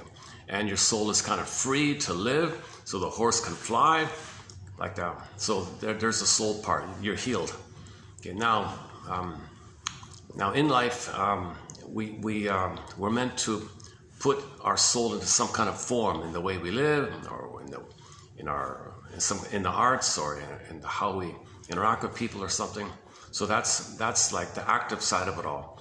So that's the masculine principle, and the masculine expresses the feminine. So the Pegasus, the feminine, and the masculine, and the Chrysaor is the masculine, yin and yang, like moon and sun, night and day kind of thing. They kind of link like that. So yeah, if you have your embodiment, if you have your Pegasus, okay, then your doing will come from the soul. It'll be ethical and moral and virtuous, and everyone's better off like that. Yesterday we played the clip from Kirsten Wilson. If you don't have your Pegasus, okay, her line is, if you're not in your body, you're not making sense.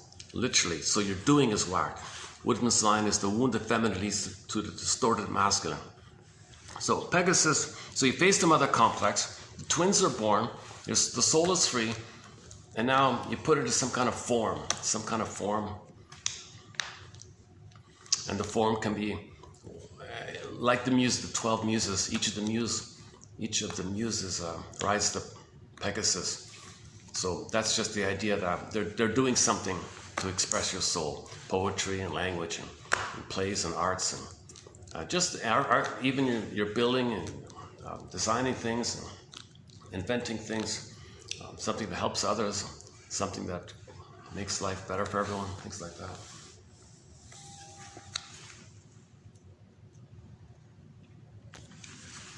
It comes from a heartful place. It comes from a place of service. It's an expression of the soul. The Great Spirit wants everyone to have their soul and express it. And humans are conscious of their soul. So that's why the cortex is there. So we can be aware of the soul, which we can express. So the Pegasus, like the embodiment, and your cortex allows you to express it. Right? Maiden King. The Maiden King is a good image because the maiden is the feminine and she's the king, Maiden King. Meaning your doing comes from your soul. It's meant to be that our doing comes from the soul. And yesterday's quote about the polarity, the healthy, normal polarity is I'm okay, you're okay. Okay, love of self and love of others. Ubuntu, humanity. Yeah? We find our understanding about ourselves and each other's understanding of everybody. So if we understand ourselves, we're all more human like that. Just search for understanding. Play the song Saved by Love by Rick Emmett. I paraphrase it, I call Saved by Understanding. So we're searching for understanding like that.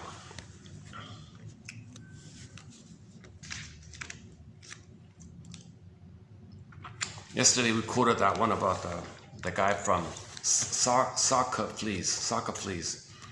the guy who wrote the Oedipus story. He's got a line in there.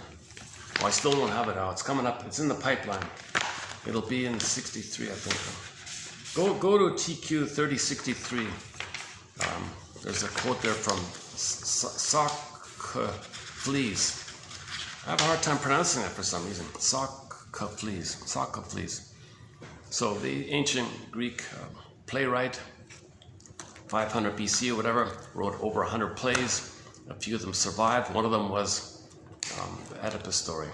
Oedipus story simply means too much mother, father's not around, and you're kind of stuck like that.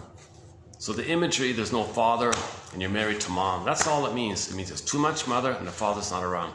Your development couldn't progress. You have stunted development. That's the mother complex. So the image in the mind of this, the fusion of this, of you and your mother, the image of this dynamic is the Medusa. So if you can face this mother complex and separate from the mother by identifying the story that she was impaired and how you felt by it, you're parsing it out. And when you parse it out, okay, now we go, oh, look at that.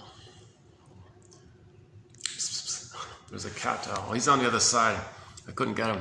There's a nice big old cat on the fence there. Oh my goodness. He's an older one, eh? He's obviously a house cat. He's doing some step. He's doing some kind of step exercise. Is it showing up on the camera?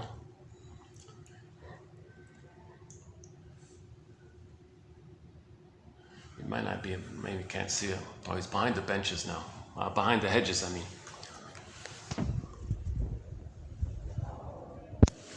Cats are a lot of fun. Eh?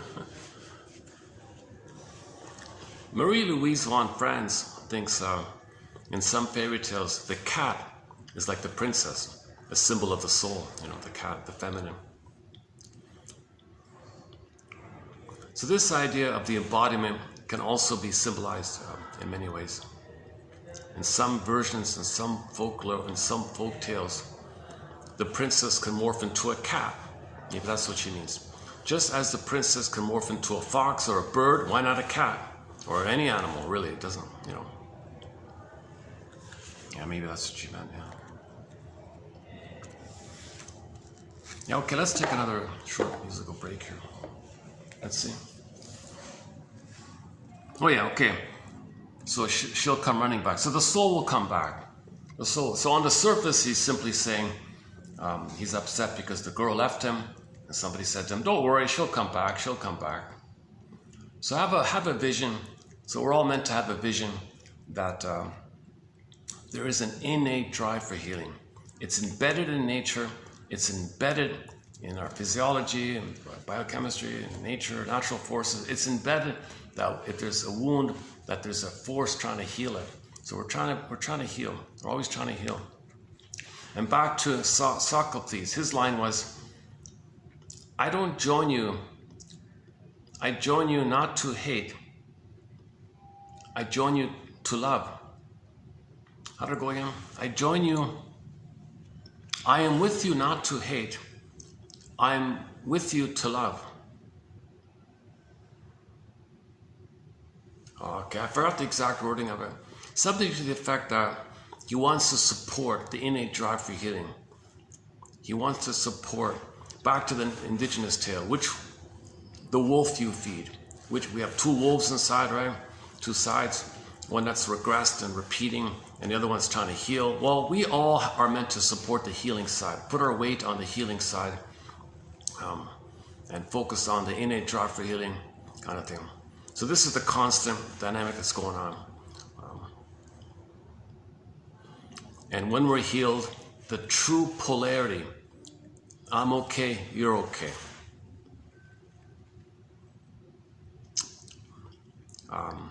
Everyone loves or cries for love. We're all human and wounded. Part of the confusion is that when the mother's too critical, and she says, "Don't do this, don't do that," the child thinks, "Don't be me." So that's part of it. So when we enter into the labyrinth of the guilt complex, that's a huge topic. So enter the Twilight Zone shadow play, the Franz Kafka story, and the moral thing called The Moral Defense by Fairbairn.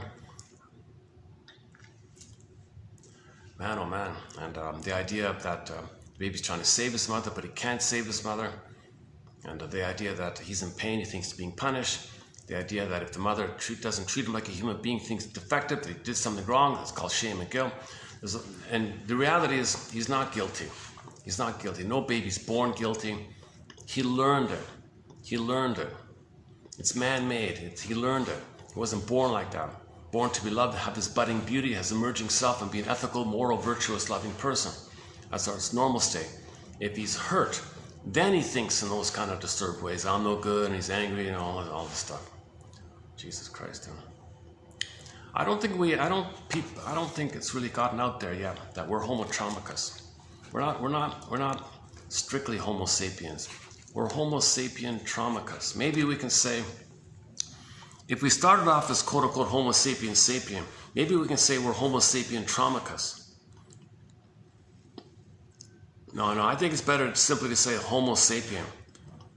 Kirsten Wilson quoted somebody, yeah, well, we're Homo economicus, just greedy, and because we're in pillage and plunder mode, we're Homo economicus, she said, or Homo short-sellicus, Homo anxieticus, Homo neuroticus, Homo dysfunctionalicus. The soul will come back. The soul will come back if we support our curiosity side, our wonderment side. Play the song called Wanderlust by the classic rock band Pavlov's Dog. They're coming out with the new album entitled Wanderlust. Now, I don't know if there's a song called Wonder. There probably is, but anyways, the album is entitled Wanderlust. I'm assuming there's a song in there that's going to be called Wanderlust. I'm really curious what it's like. They're currently on tour promoting this new album. They're in Germany as we speak, I think. So I'd love to play Pavlov's Dog in our soundtrack, all copyrighted. Late November, Julia, episode, theme from Subway Sue, song dance, other ones. Okay, let's play this one here. She'll come running back. It's only about 2 minutes long. And I'll see if I can. Okay, here we go. A nice little song. Hope you like it. I love this song.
I'm surprised this wasn't a major hit back then, my goodness.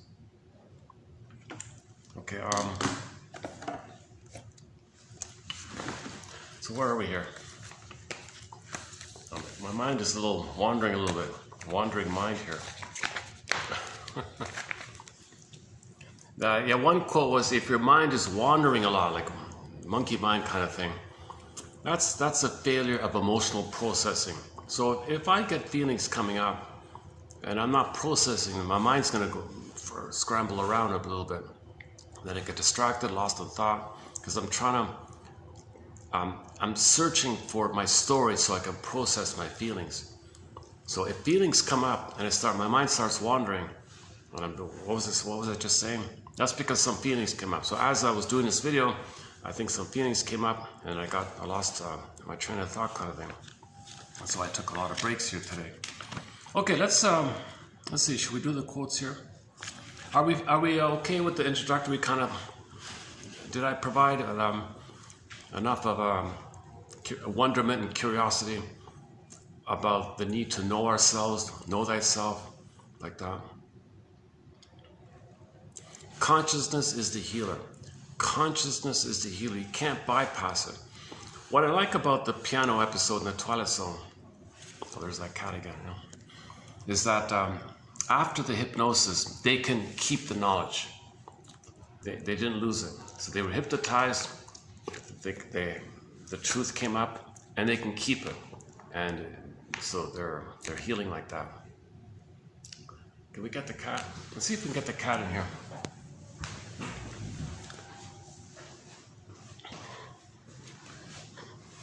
I'm tempted to go outside and, is he a house? He's got to be a house cat.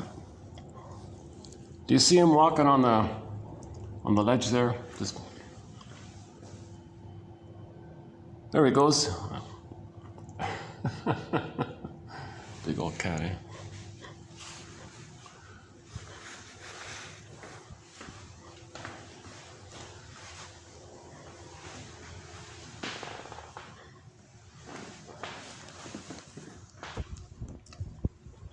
So it was discovered that in the old days they tried hypnosis, but when he came under, when it was over, he totally forgot it. Useless. Only conscious is where you can integrate. If you're not conscious, you can't integrate. So just to trick somebody to bring it up, and then it goes down again. So what? He doesn't remember it. In the piano episode, a piano in the house episode, season 3, Twilight Zone, they were hypnotized.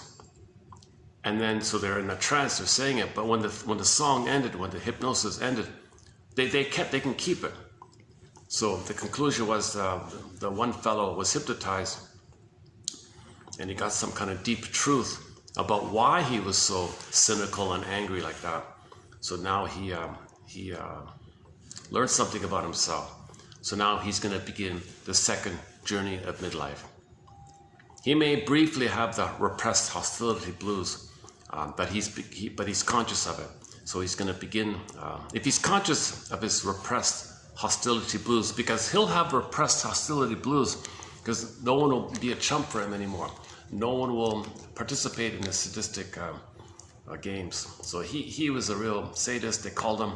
What he would do is use the hypnosis on other people and then mock them for whatever they say.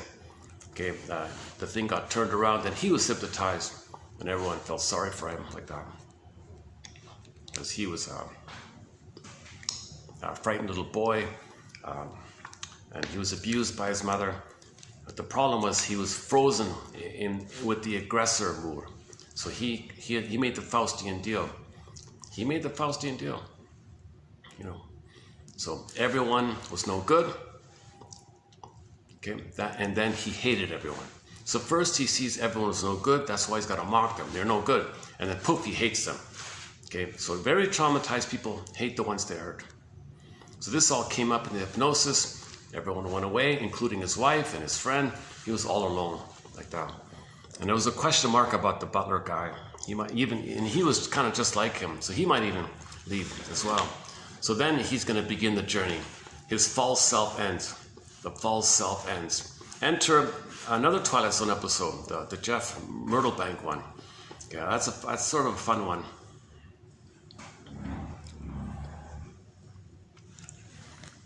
It's the rebirth motif. It's the metaphor of the rebirth motif. Your false self ends. So in the piano one, he's going to end his narcissistic way, right? That's going to be ended. So now he's going to cocoon off. That's the chrysalis, the cocoon. That was the coffin idea. So in the Twilight Zone, the Jeff Myrtlebank one started off with the coffin idea. And then he woke up from the coffin.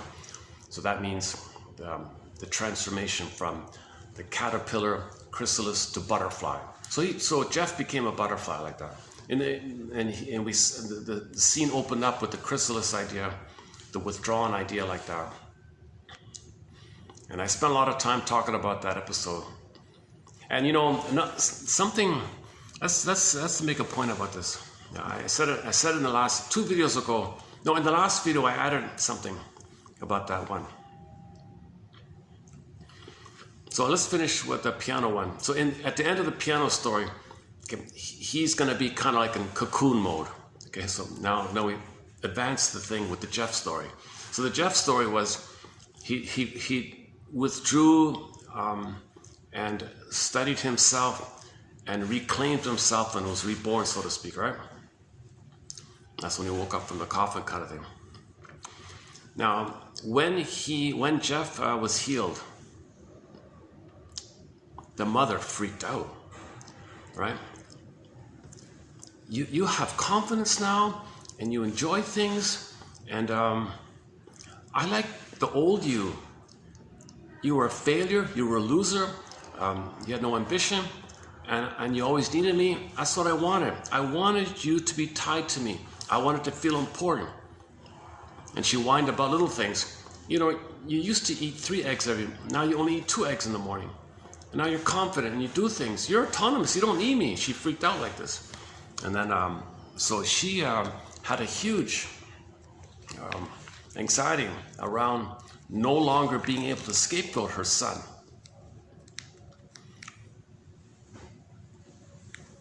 So she might move towards losing her false self. She'll have the repressed hostility blues first.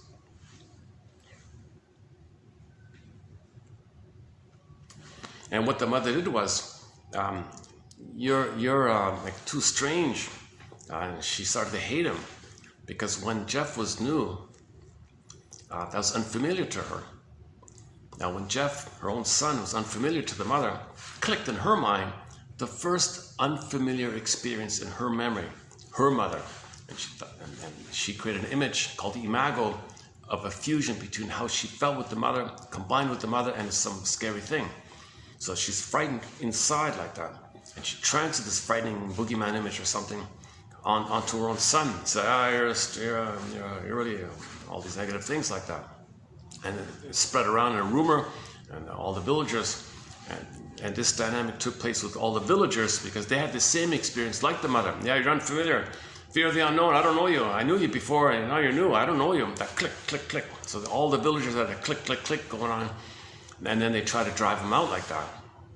See, so that reflects so-called family systems. Family systems, right? When someone heals, the other members who are dependent on the scapegoat freak out because now there's no scapegoat. There's no chump to dump on them like that. So Jeff was originally the chump everyone dumped on, right? When he healed himself, you couldn't dump on him. He was confident. You couldn't dump on him anymore. Right? He could handle himself. He was confident. A great episode in that sense. And then they all freaked out because it's strange. Number one, he's not playing the familiar role of scapegoat for these people. Number two, since he's unknown to them, it clicks the unknown in their mind. Okay? Once again, the original unknown is the mother who was estranged to him, not around for him, and he created a scary image like that.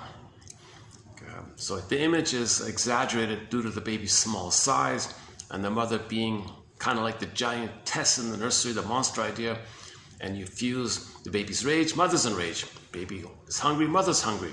So you get this devouring monster-like image in his mind, and that's in his mind. So someone unfamiliar clicks the first unfamiliar, and you transfer the first unfamiliar onto the Jeff and think he's so scary. They call him the devil guy or something, so they all try to drive him out like that.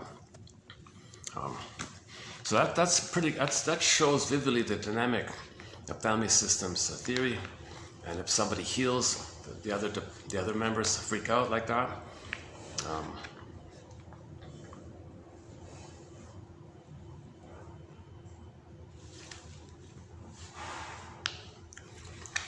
The reference, the clue was of healing is we need to face shame. So the joke to make this point clear was Imagine Picasso drawing a painting, like a hell scene, a fiery thing called hell. Okay? That's a picture of shame. A picture of hell is code for the emotion of shame, because shame is a burning, biting feeling. So you create a picture like that. Now, I don't know the details about the sulfur thing, but anyways, the joke was at the end was they wanted to symbolize that he faced shame, so he had a little sulfur in him, so he could, wave his hand over a match and the match would light. The wife freaked out. How'd you do that? Oh, don't worry about it. Come on, don't worry about it. Luckily, ironically, the girlfriend is getting a better man like that. She was really scared of him at first. And ironically, she's getting a new, improved Jeff, a confident one, and like that. The only one who knew the truth all along was the kid's sister, the youngest girl, the kid's sister. She can see through all the nonsense, right? But I want to highlight that point about the mother's reaction to her son breaking free from her and how she freaked out, similar to the villagers freaking out. Okay, so they all had prejudice against Jeff. They had an immense negative attitude towards him. My goodness. Once something is unknown to you, you project the boogeyman onto them and say and you have all these negative ideas about people. So prejudice is confession that the mother failed him. Prejudice is confession. It's meant to be for a person to be aware that they're confessing to themselves that they were traumatized by the mother. The mother failed them, mother betrayed them, and they created a scary image like that. And that comes to your attention via things like prejudice. So all those villagers had prejudice, an immense amount of prejudice. Why? Because this disturbed pattern of removing the cord and the placenta.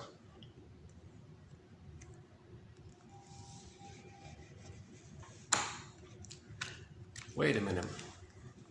Let's say they did have natural childbirth in that village. Because there's there was a doctor in that village. And he probably followed that procedure. Okay, let's say even if there was natural childbirth. So they'd be resilient and strong, so they're hardy people, they're strong people. So they can work hard like that. They're not traumatized in the uterus, not traumatized at birth. But their trauma came by the relationship of the social atmosphere, maybe. The social atmosphere that these people are the children of the colonizer who murdered 70 million indigenous people, right?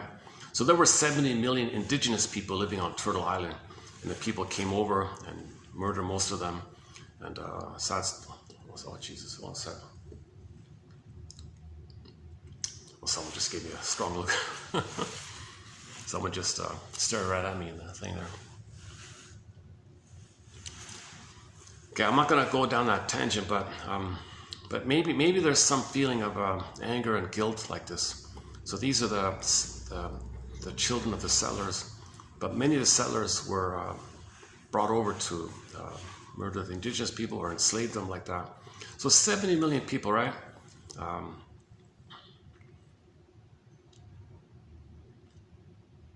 And they came over from a place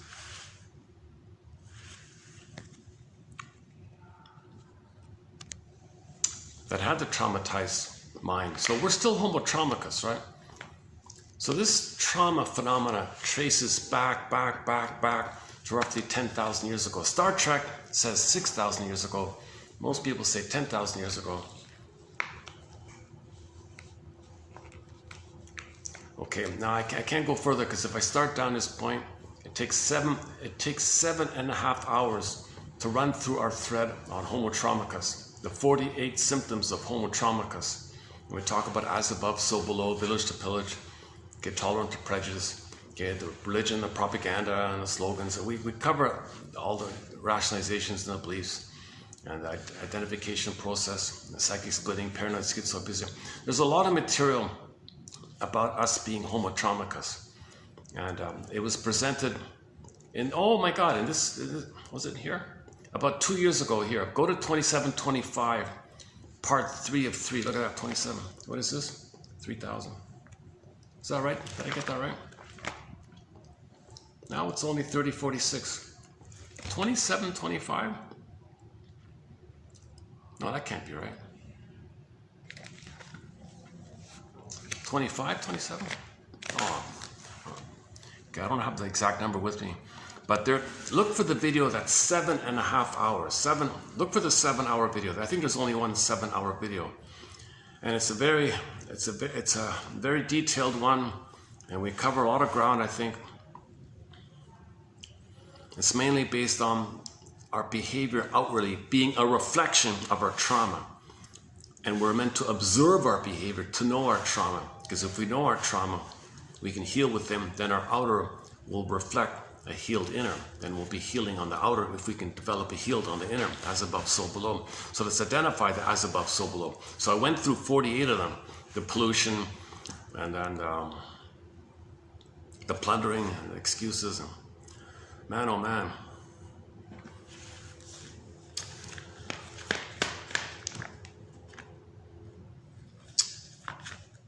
Why am I so tired today? Maybe the coffee wasn't good for me. Yeah, look at that. Yesterday I took 2 caffeines. It was okay. I was energized with 2 caffeine. I did it again, and now I'm back to the sluggish mode. I made a mistake with the caffeine. 1 is my limit, but for some reason yesterday I took 2, and I was okay with it. So I took 2 again today, and now I'm back to my sluggish kind of state. Now I'm having the caffeine withdrawal symptom. Okay.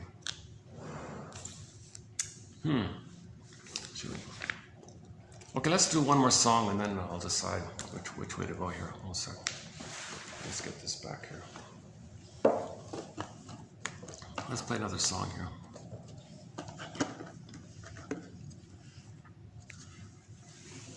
Hold on a sec. Let's choose another song here. Let me think for a minute. Pat Benatar, Prism, Katie Lee, Reflections, Repressed Hostility Blues. Should we play that again? Okay, why not? Here's a song by Katie Lee called Repressed Hostility Blues. Notice the ending of it all. She's looking for someone, a fool, to express her anger on. She can't find this fool or chump, so she's sad about burying all this repressed hostility. Now, she has repressed hostility because her dependency needs were never met.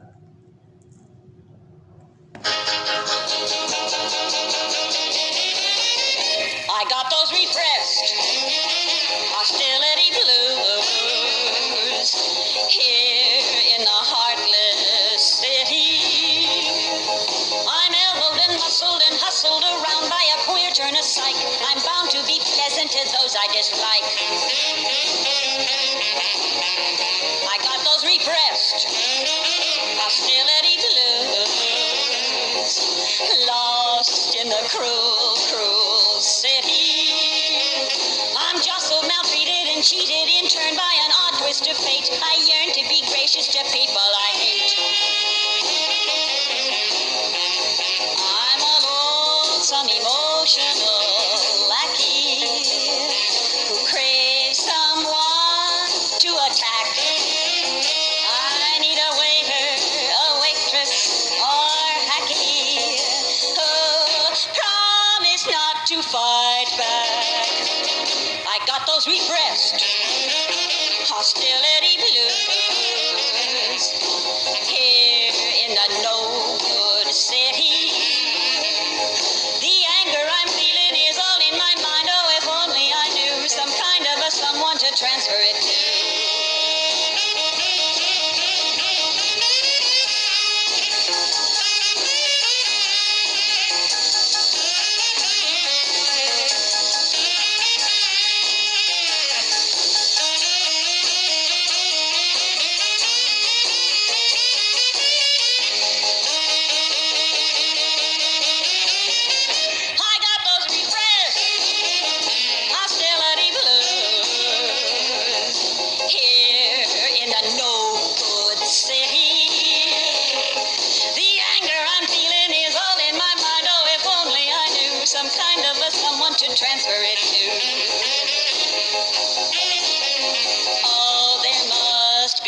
a chump on whom I can dump my repressed hostility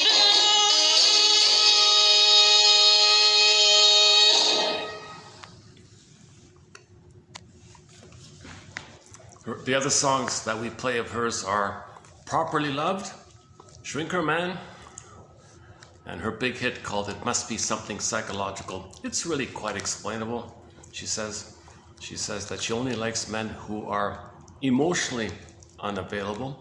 It's really quite explainable. The mother was aloof, so she's only attracted to men who are aloof.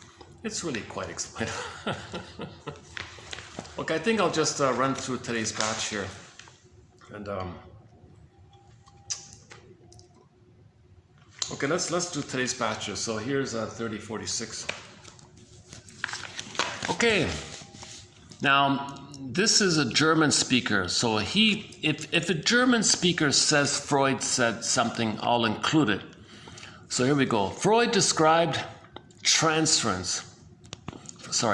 Freud described as transference the fact that the client doesn't see the analyst as he really is, but in a distorted way, tending to project onto the analyst the image of some person who is important to him in the past, like his mother or father, and attempts to pattern. He attempts to pattern. Notice that it's a verb here, to pattern. He attempts to pattern the relationship with the therapist in such a way that it repeats this earlier pathogenic relationship. The transference relationship repeats the essential traits of the conflict a person experienced in childhood. Not only the relationship with the analyst, but in fact, all deeply felt human relationships reflect childhood experiences, frustrations, and fixations, and thus exhibit many aspects of transference. More than any other outer relationship, marriage displays the traits of transference, called transference love, especially certain elements of the parent-child relationship. The marital relationship arouses fantasies and memories of earlier experiences and causes a spouse to transfer onto his partner expectations, fears, notions, and fantasies that he has had about other people he was close to, and to pattern the marriage along the lines of these same experiences and fantasies. In my book, Couples in Collusion, I describe how the disposition to involve oneself in collusions is determined either by unmastered conflicts in one's relationships with one's parents, conflicts whose roots reach back to early childhood, or by fear of suffering the same kinds of problems one's parents had in their marriage. Okay, for example, I consider it essential in couples theory. I consider it essential in couples therapy that to avoid getting lost in the client's jungle of accusations and counter-accusations, the therapist be able to reduce the material presented to him to its common denominator, to the unconscious formula underlying it. The formulation of a formula that embraces the faulty behavior of both partners is an integrative act that the therapist must perform to avoid being drowned in the endless sea of details that streams from the clients. Who did what to whom? Okay, for example, so the couples therapist, he's going to say to the couple, all right, you two, here's the deal. Quote. Okay, I want you to say to yourselves the following. Dear couple, dear dysfunctional couple, please, both of you say the following. We have to protect ourselves from our longing to become one by continually hurting each other so we can both keep our distance. Okay, husband, okay, you too. Could you please say that? You, sir, you play it, you say it. So he says it. We have to protect ourselves from our longing to become one by continually hurting each other so we can both keep our distance. Okay, you, ma'am, it's your turn. We have to protect. So the woman says, we have to protect ourselves from our longing to become one by continually hurting each other so we can both keep our distance. Okay, does that feel right? Is that what you're doing? What do you think? So, long story short, they agree. Another example. Okay, couple number 2, your turn. I want each of you to say the following quote. So the man, you say this, okay, sir? The man says, all right, our mutual dependency is assured as long as neither of us feels capable of living without the other. Okay, your turn, ma'am, you say it. And she says, our mutual dependency is assured as long as neither of us feels capable of living without the other. Okay, what do you think of? Is that right? And long story short, they agree. Okay, couple number 3. All right, your turn, couple number 3. Okay, you, sir, you say the following. And he says, as long as we have to depend on each other because we are ill, we don't have to worry about being abandoned by each other. Okay, you, ma'am, your turn. And she says the same thing. As long as we have to depend on each other because we are ill, we don't have to worry about being abandoned by each other. Couples in collusion. All right, couple number 4, your turn. Okay, you, sir, you begin. He says, all right, we are safe from the danger of being engulfed by each other as long as our relationship is counterbalanced by relationships with others. All right, you, ma'am, your turn. And she says the same thing. We are safe from the danger of being engulfed by each other as long as our relationship is counterbalanced by relationships with other partners. Okay, thank you. Number 5, couple number 5, your turn. You, sir, you begin. He says, our relationship won't break down from boredom as long as we use fighting and jealousy to keep it exciting. Okay, you, ma'am, your turn. Our relationship will not break down from boredom as long as we use fighting and jealousy to keep it exciting. So couples in collusion. So as I understand, so my disclaimer, I have not been analyzed. I have not been in this process. Played Joni Mitchell's song, This Flight Tonight. If I had the funds, I'd be on this flight tonight and do an analysis and get a formulation for my life. So I have anxiety and all that. So let's try it. So I'm going to compile the quotes. The benefit of this collection is I'm looking for clear quotes. I'm finding the clearest, most concise, most helpful quotes, I think, with the odds being that when Tenor posted one might work for anyone. Once again, this is for people at midlife. This is for people usually over 35 when they realize that they have attachment trauma, relational trauma, etc. And they develop, and they didn't have that, they didn't have what's called a secure attachment style that would allow them to maintain their budding beauty and their emerging self. If they had to exile it and something's missing, and in midlife you want to get it back. So either you're loved properly and you have it, you're lucky, or you're not, then at midlife you got to do something about it for yourself and unblend with the mother and face the Minotaur, face the Medusa, etc. Face the mother complex. This symbolism of the Minotaur, by the way, all it means is that in the unconscious, something scoops down. So remember the core opens up and she gets pulled down? It's the same thing with the Minotaur. The story was they threw the fellows in the Minotaur and the Minotaur would gobble them up. So every week or something, they throw in a fellow, Minotaur will gobble them up. That just means the feelings got repressed. So the Minotaur gobbling up the young guys, the sacrifices, that's code for repression. And this is going on in the sex. So imagine that in the body, something's pulling it down. That's all it means. You don't take it literally like that. Okay, so we want to get out of this. We got to face this issue. So Theseus, with the thread, faced the Minotaur. He faced the Minotaur. Okay, and he had the thread like that. He was guided by this and then he wasn't gobbled up, and then you're healing. Now you can keep your soul, you see. Now at that point, we can turn the page quickly to Perseus to resolve this issue of the Minotaur.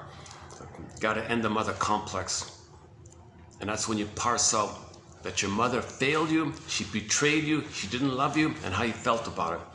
And then Pegasus and Cryosaur, the twins, are born, and now you're free from now there's no Minotaur, now there's no Medusa.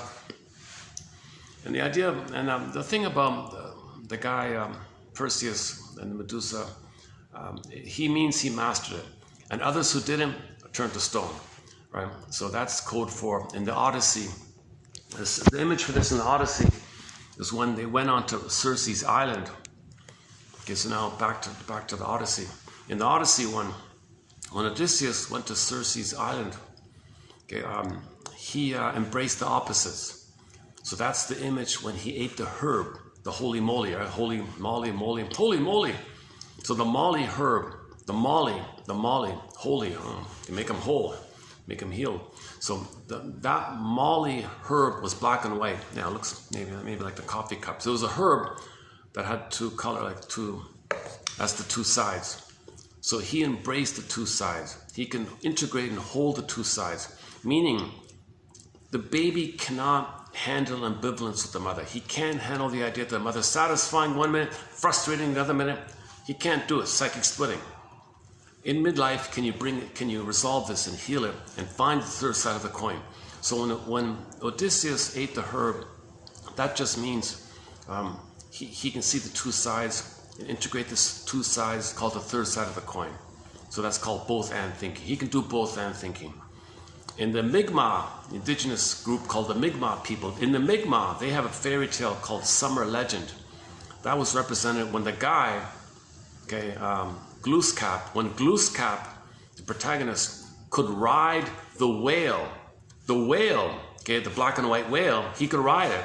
Similar idea. Then he got back the soul. Okay, so when back to Odysseus, when Odysseus can integrate the two sides, find both and thinking, then he maintained his human path. He maintained his human journey. Whereas his colleagues were all poofed into animals, meaning a more regressed, undeveloped state. So in the fairy tales, when people are morphed into animals, it just means regression to their undeveloped state, meaning they're human, but they didn't fully develop the quote-unquote human side of being human. If they think in either or way, in juggle way thinking, so she poofed them into animals like that. And the joke in the Odyssey was one of Odysseus's, Circe turned his colleagues into animals and all that. One of them was a pig and all this, and he ran to the shoreline where the other guys were there, and they were hungry. They were going to eat the pig. Someone said, "Hold the phone. He's one of us. Circe, the witch, turned him into a pig. Don't eat him." One guy said, "Oh my God, it does look like."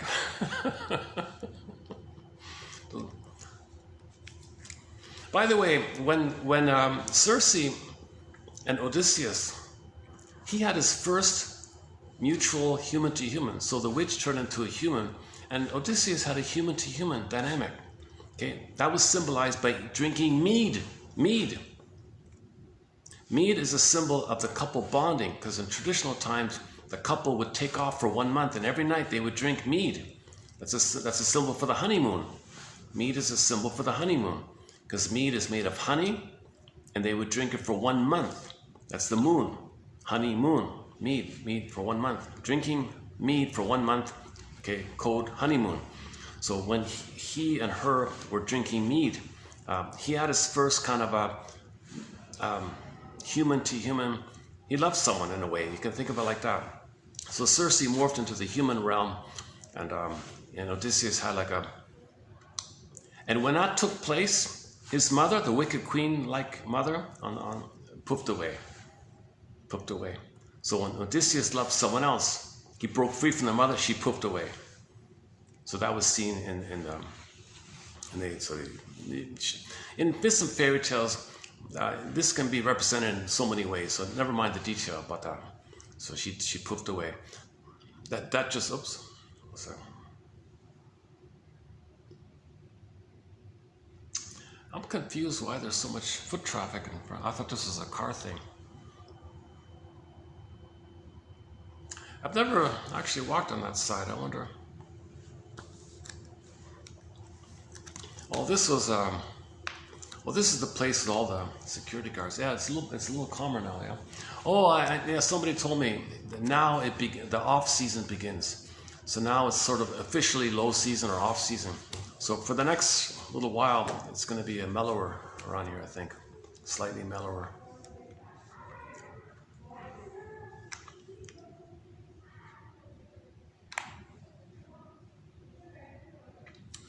Yesterday at the other venue, there weren't many customers there, and the two of them said, yeah, they told me it's lower season.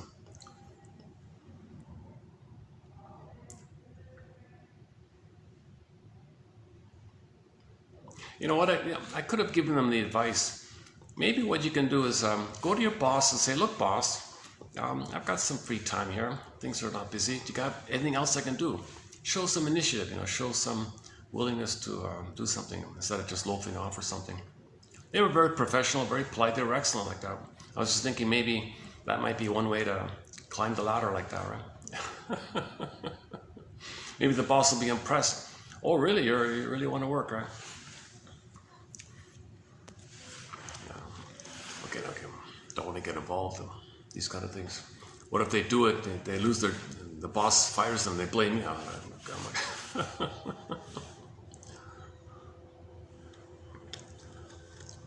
Yeah, nice. We have a lot of nice staff wherever I go here.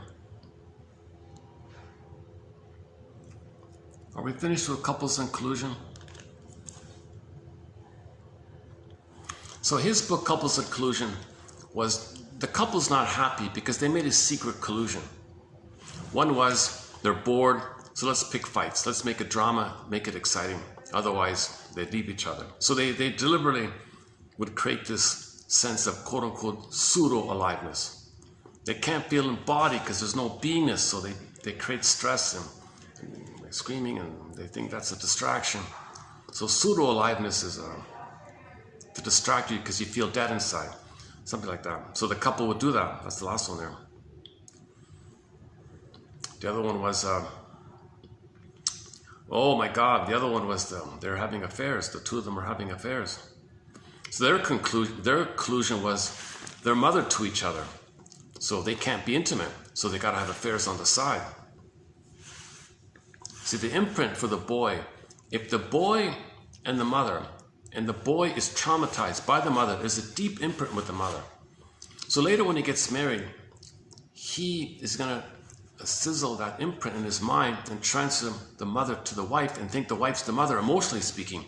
So he can't be too intimate with his wife, thinking unconsciously it's the mother. So he compartmentalizes his life, where his home life, the wife's the mother, and during the day, he said he had an apartment in the city and all these flings like that. That's a collusion. He would do it that way, and she'd do the same thing, let's say.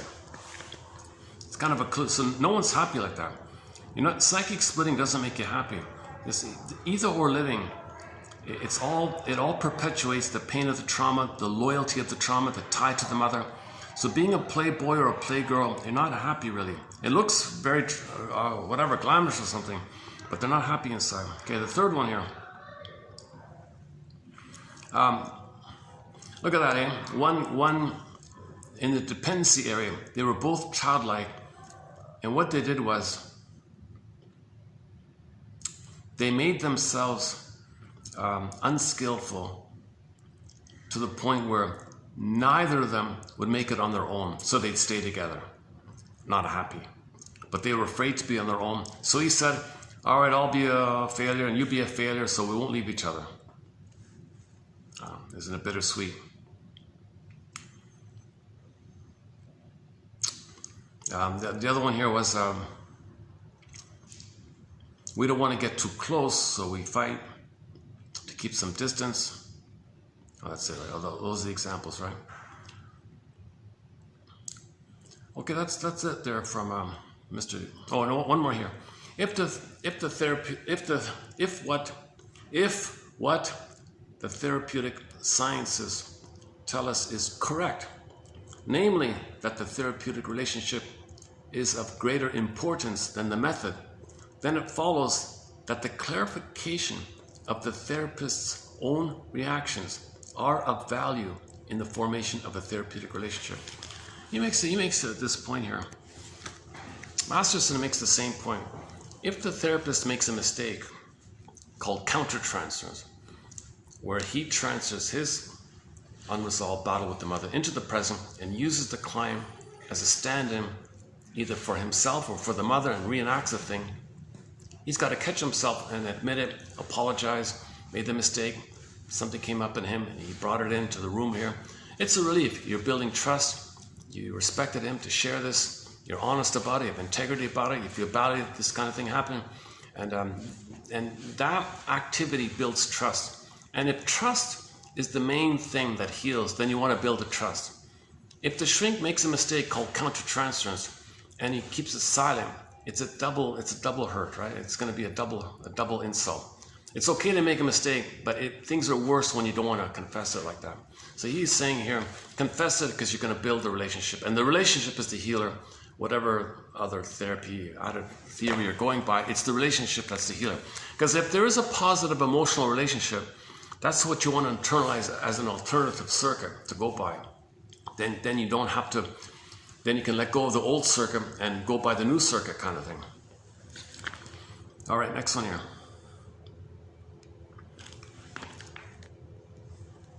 Okay, next are just a few miscellaneous ones. Okay, this one's about psychic splitting, right? When development moves forward without traumatic intrusions, the good and bad parts of the other are internalized and integrated into a more coherent whole with the textured view of self and the other. Okay, ambivalence, third side of the coin, normal development. Now, the babies may briefly do either or in the beginning, but if the mother's more loving, it gets resolved and it's more textured and he's got a whole object relations, person to person. If someone can't see someone else as people, that's severe trauma. That means he's saying the mother didn't see him as a person. That's Fairbairn's big line, that if a lot of these problems are pointed back to the scene of the crime where the mother didn't treat the baby like a human being. And so if he thinks, and if he flips and makes the Faustian deal, he'll see others in that negative way. That's a reflection of his mother treated him. How people treat others is a reflection of how they were treated by their mother, and the person is meant to be conscious of that. Okay, I forgot to turn on the fan when I entered the room here. Hold on a second. There's no breeze or AC in here. It's starting to. When I arrived, it was okay. Okay, sorry, hold on a second. Let's see. Let me get this on here. Okay, hold on a second.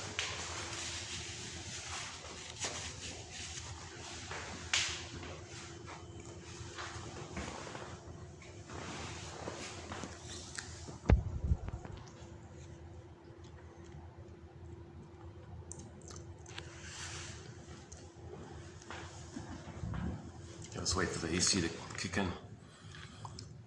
He projected this internalized relational template onto the outside world and viewed certain peers and his therapist as alternatively either idealized or devalued.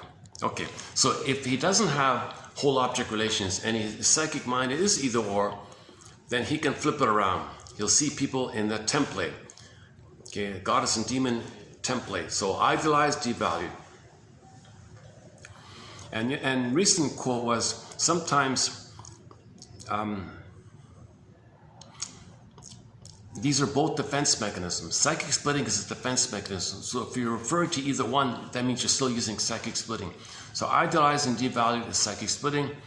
So hence, to idealize and devalue, they're also it's also embedded that it's implied that it's a defense mechanism if you're using the either or of the psychic splitting.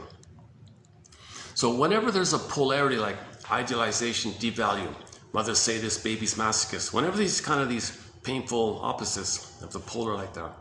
That's all a quote-unquote perversion or disturbance or pathogenic issue. That what's supposed to take place is, I'm okay, you're okay.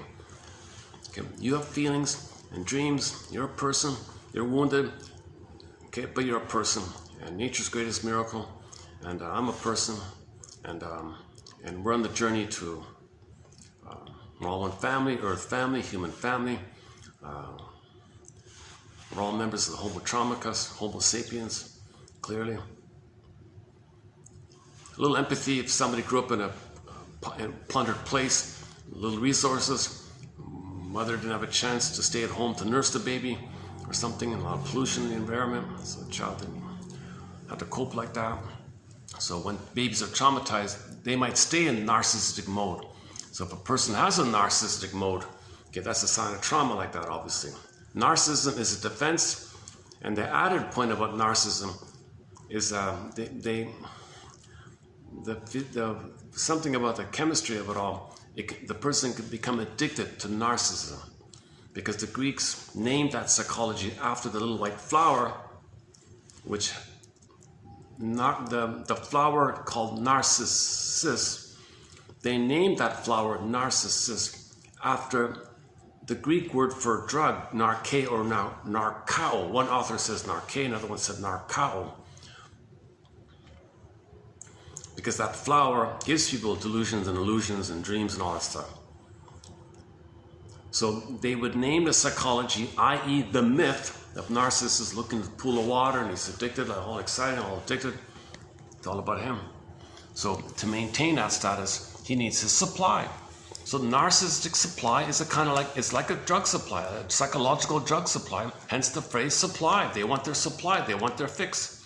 So the mother wants her fix. So one of the children is going to be scapegoated. Back to the Twilight Zone. Jeff was the scapegoated one. That was her fix. To shame her son, Jeff, and to hate him and mock him, make him dysfunctional, make him unhappy, make him miserable, make him a loafer, make him a loser. That was her fix. She was addicted to seeing her son in a failure mode. She was addicted. It was like a narcissistic drug-like thing for her. Her physiology that was her status in her mind like that. So when he broke free, finally, she had a withdrawal symptom. She was panicking. I'm a little exaggerating, but they don't show it. They don't show her shaking and withdrawing like that. But okay, next one here. Okay, here's one on Narcissus. Okay, like Narcissus, the narcissist was commonly thought to be incapable of loving relationships with others, to have poor differentiation of boundaries between self and others, and to yearn for little more than self-confirming reflection or mirroring for others, i.e. supply.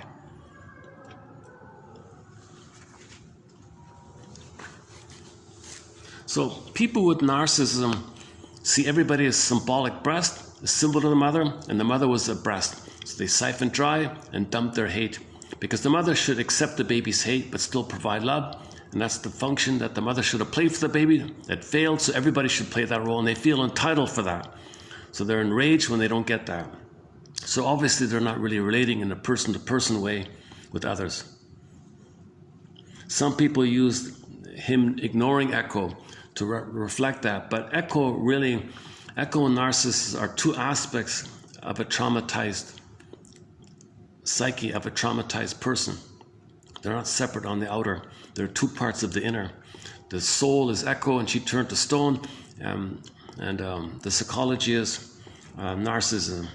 So Narcissus turned into the flower, meaning that's psychology. So the psychology of narcissism means the soul turns to stone. Echo turns to stone. Echo becomes a statue.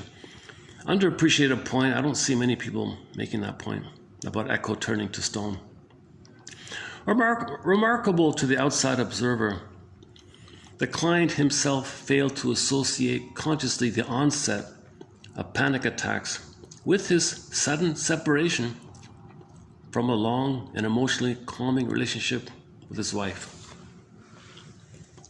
Okay, so the one client didn't make the link that he suddenly felt an immense amount of stress when his wife left him. Physiological stress. He couldn't make the link between his panic attacks and the fact that his wife dumped him. Okay. So body-mind connection. He was bonded to his wife. She dumped him. He had panic attacks. And he couldn't make the link.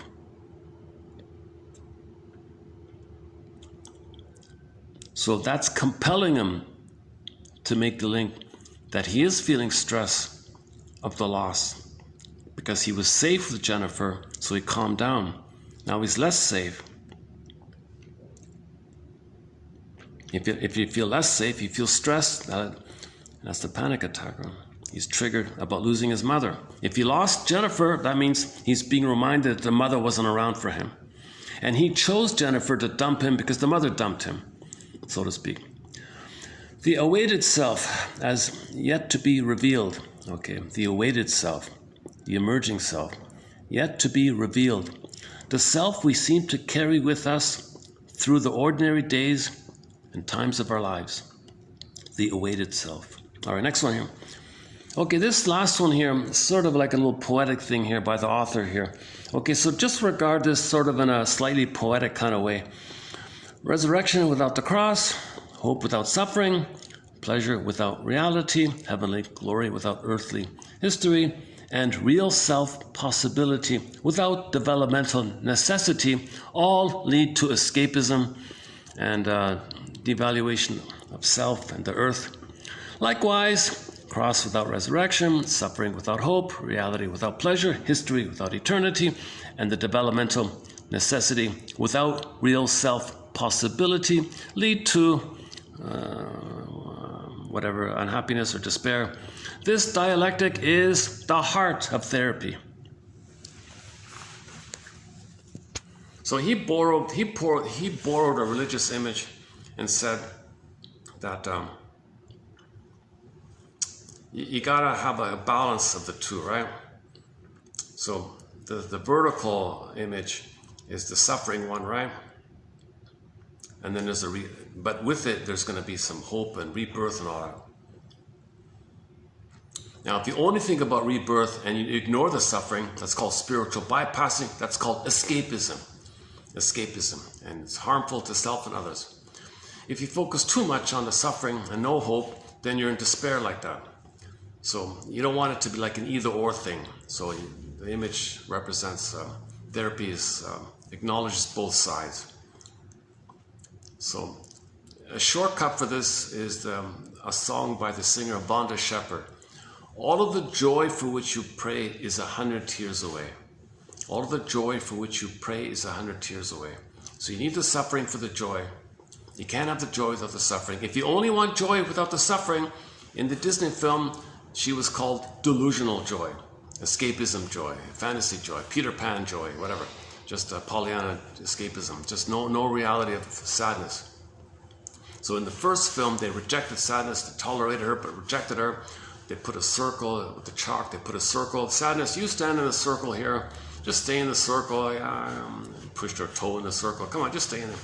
So she didn't realize that to heal, for Riley to heal, sadness had to be there. But if you think only, but the opposite case scenarios, you're too focused on the trauma and you're forgetting about the innate drive for healing. So you want to maintain the vision of healing. You want to maintain the vision that there is a rebirth. Again,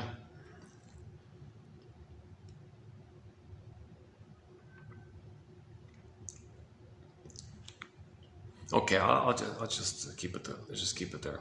So he's doing it like in a poetic way like that. It's not perfect.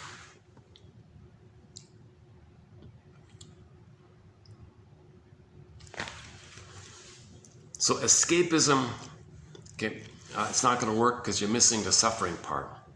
The suffering part without hope, it's not going to work because you're always suffering.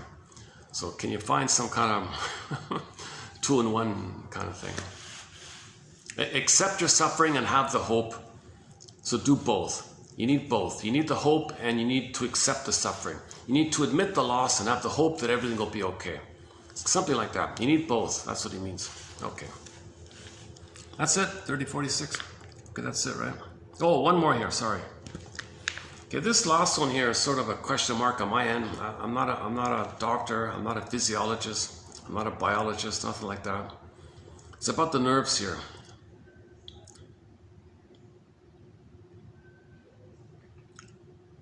Oh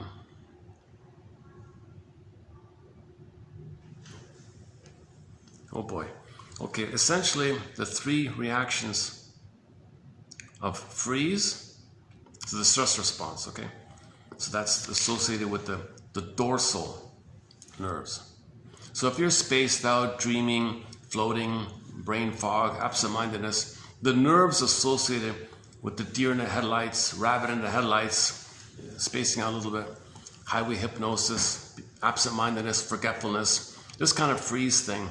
Okay, the nervous system associated with that dynamic is the dorsal, they call it, dorsal nerves. Okay, if you're revved up in the fight or flight, stress, cortisol, adrenaline, cortisol, okay, that's the nerve associated with, it's called the sympathetic nerves. What about the healthy one?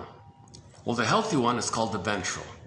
If you're in ventral mode, okay, the nerves associated with I'm okay, you're okay. Mutuality, interdependency, I'm okay, you're okay. Okay, growing together, okay, that's the ventral nerves. The social engagement, the sense of connection and safety with others of the ventral vagal system, which is our natural default. It's our natural state, this one. The ventral is the natural one. So in the Miss what's her name again? Do I have it here? Miss Weigert or something? She was talking about the pole, the natural pole being love of self and love of others, Ubuntu like this. So the nerve associated with Ubuntu is the ventral nerves. The ventral nerves, you're calm, you're easygoing, you're relaxed, you're confident, you're warm, you got a sense of self, you know, that whole idea.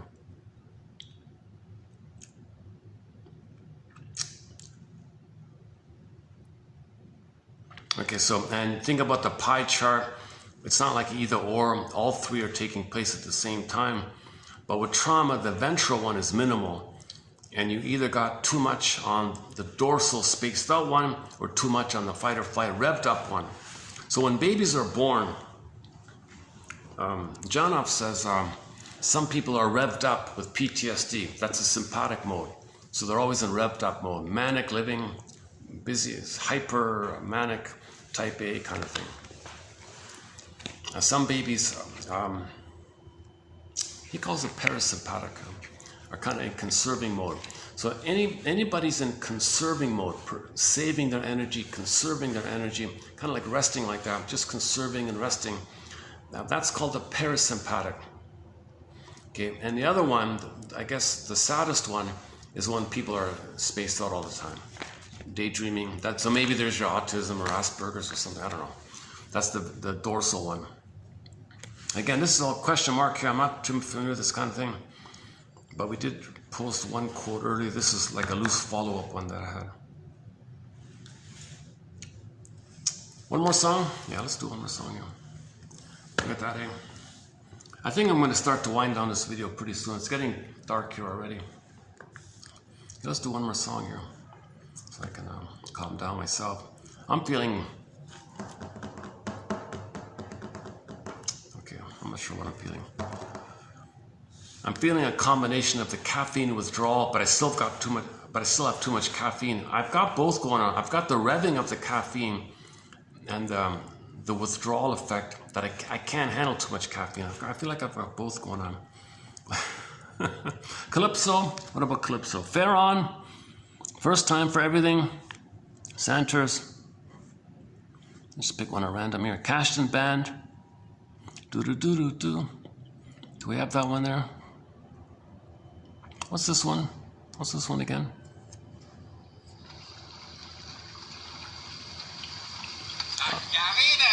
Oh, okay, so let's play that another time. Hold on a sec.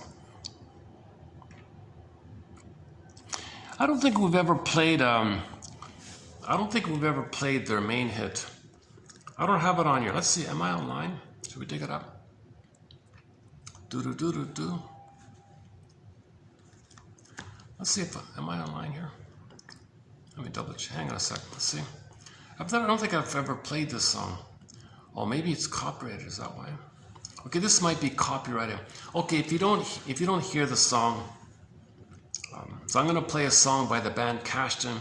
If you don't hear it here in this video, it's because it's copyrighted. I have to trim it out. But I think maybe we played it once a long time ago. I'm not sure. This was their breakout hit, actually, called "Our Home" or something. Very simple song called "Do Do Do Do Do." It's called Chinano. Chinano. Is that the one?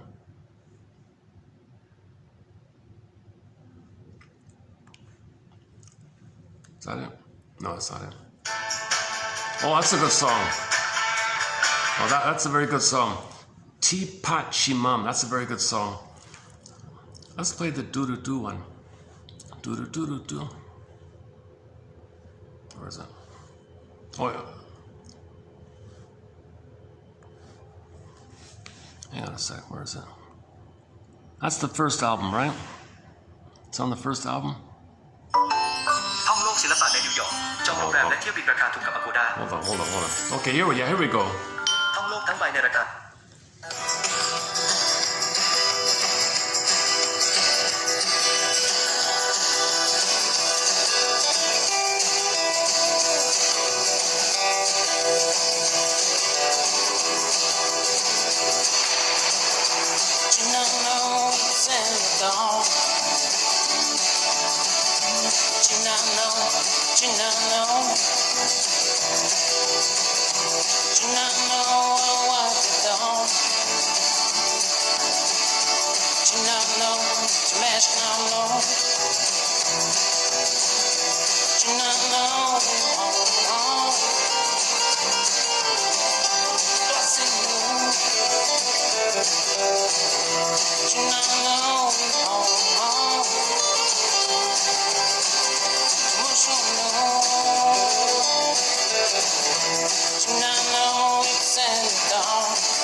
And that's a great song, eh?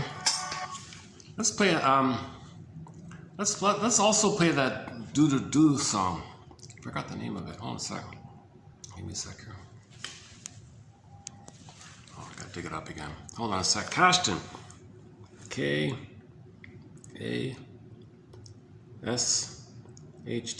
right? Kashtin. Let's play one more Kashtin song.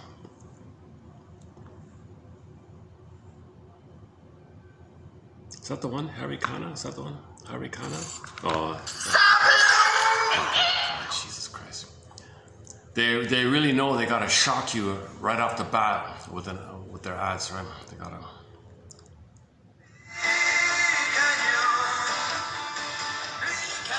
Oh, that's not it.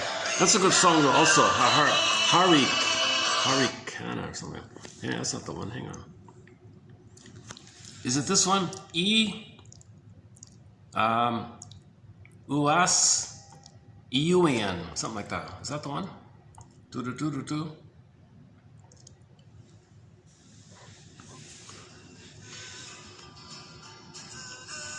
Oh, here it is. Yeah, here we go. Here we go. Here's a great song. Oh, here's a really nice song. Yeah, my goodness. Here's really a nice song from the Inuit people. Hold on a sec. This is the beloved song, I think, in the Inuit people as well. This is one of their hits. So it's nice that they can share their music with us, you know.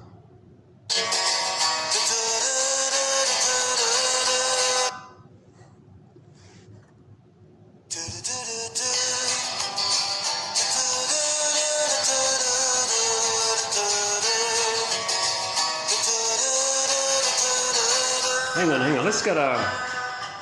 Let's get a clearer version. That's the volume's too low on that one. Hold on a sec. Let's find another copy of it. How about this one?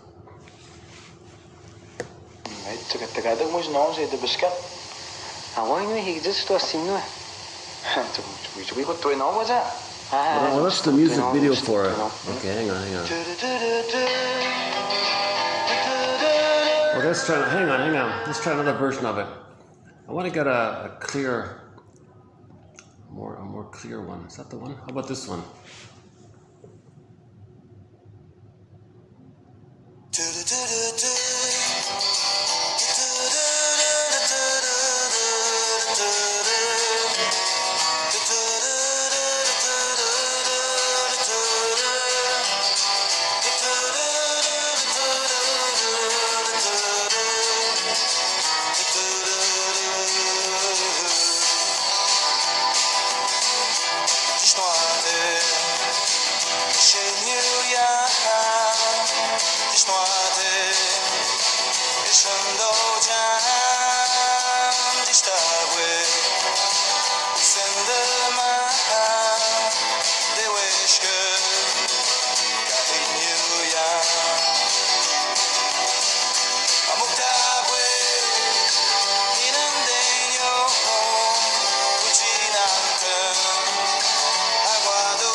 Claude McKenzie, the lead singer on that one. Claude McKenzie.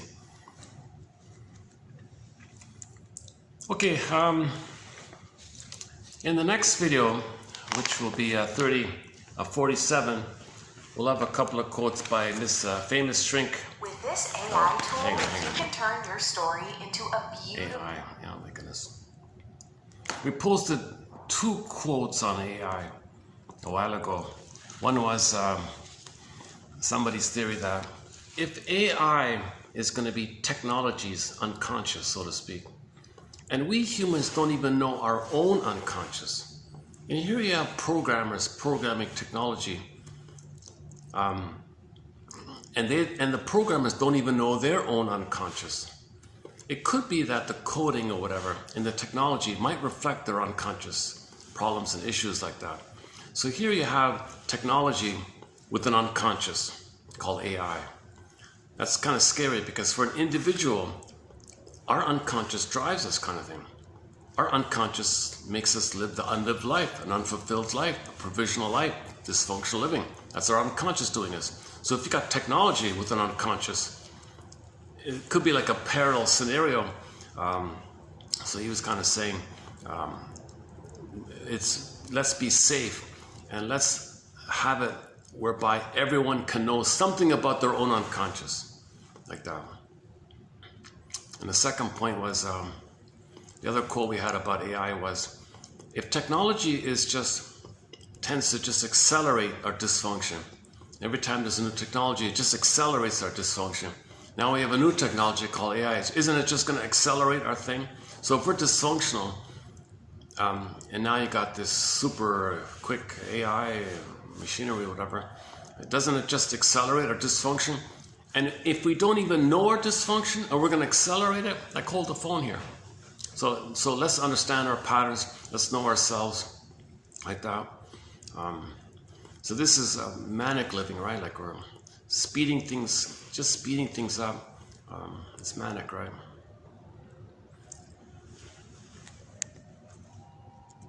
Repetition compulsion. So you're looking, dopamine, you're looking, doesn't work. Pain, dopamine, search for more. Is that right?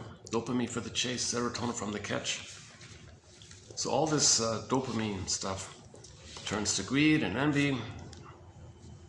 More pain, more greed. More greed doesn't work, more pain, more greed. And we're in this kind of negative loop. So if in the outer world, if there's some kind of negative loop going on, that's a reflection of an inner negative loop going on within. So the most recent example in this area was somebody said that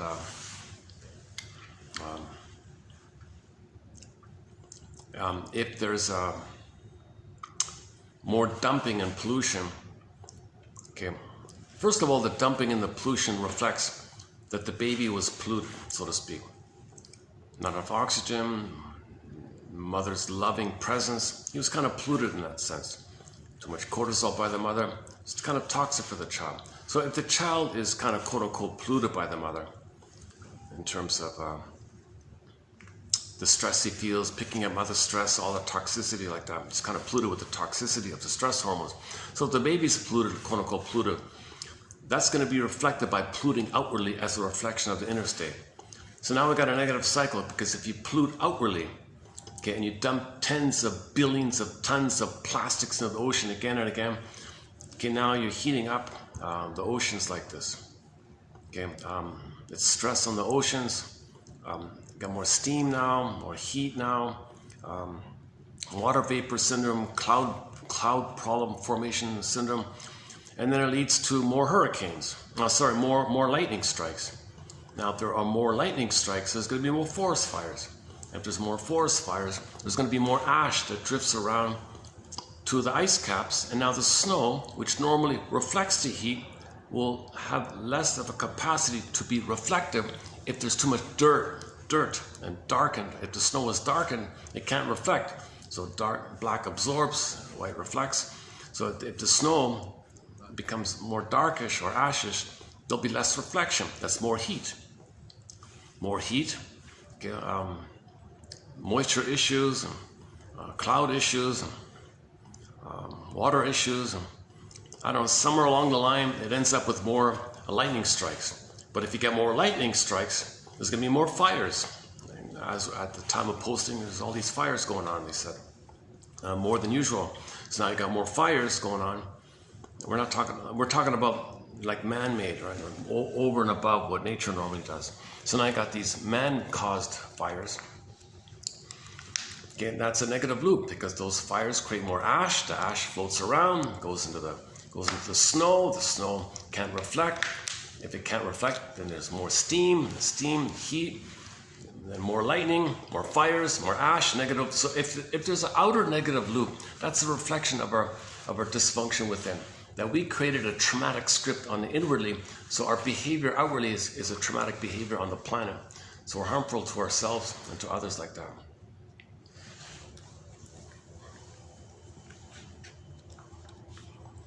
Okay, once again, that's part of our 48 symptoms of homo traumicus thread. As above, so below. So the pollution part was the phantom placenta. If the placenta is removed, where's my placenta kind of thing? Okay, we'll transfer the placenta onto the planet placenta. So you dump on the planet, unconsciously, psychotically thinking, it can digest it. What about your adult conscious mind? Isn't it strong enough to say, hold the phone? The planet is not a placenta. The planet cannot process and digest and assimilate and cleanse and clarify billions and tens of billions of tons of plastics and other garbages dumped into the ocean. But we're behaving, well, I'm entitled to it. I gotta have my placenta needs met. I wasn't met. Trauma, repeat, trauma, repeat, trauma, repeat. So the repeat is you act it out. You find something symbolic.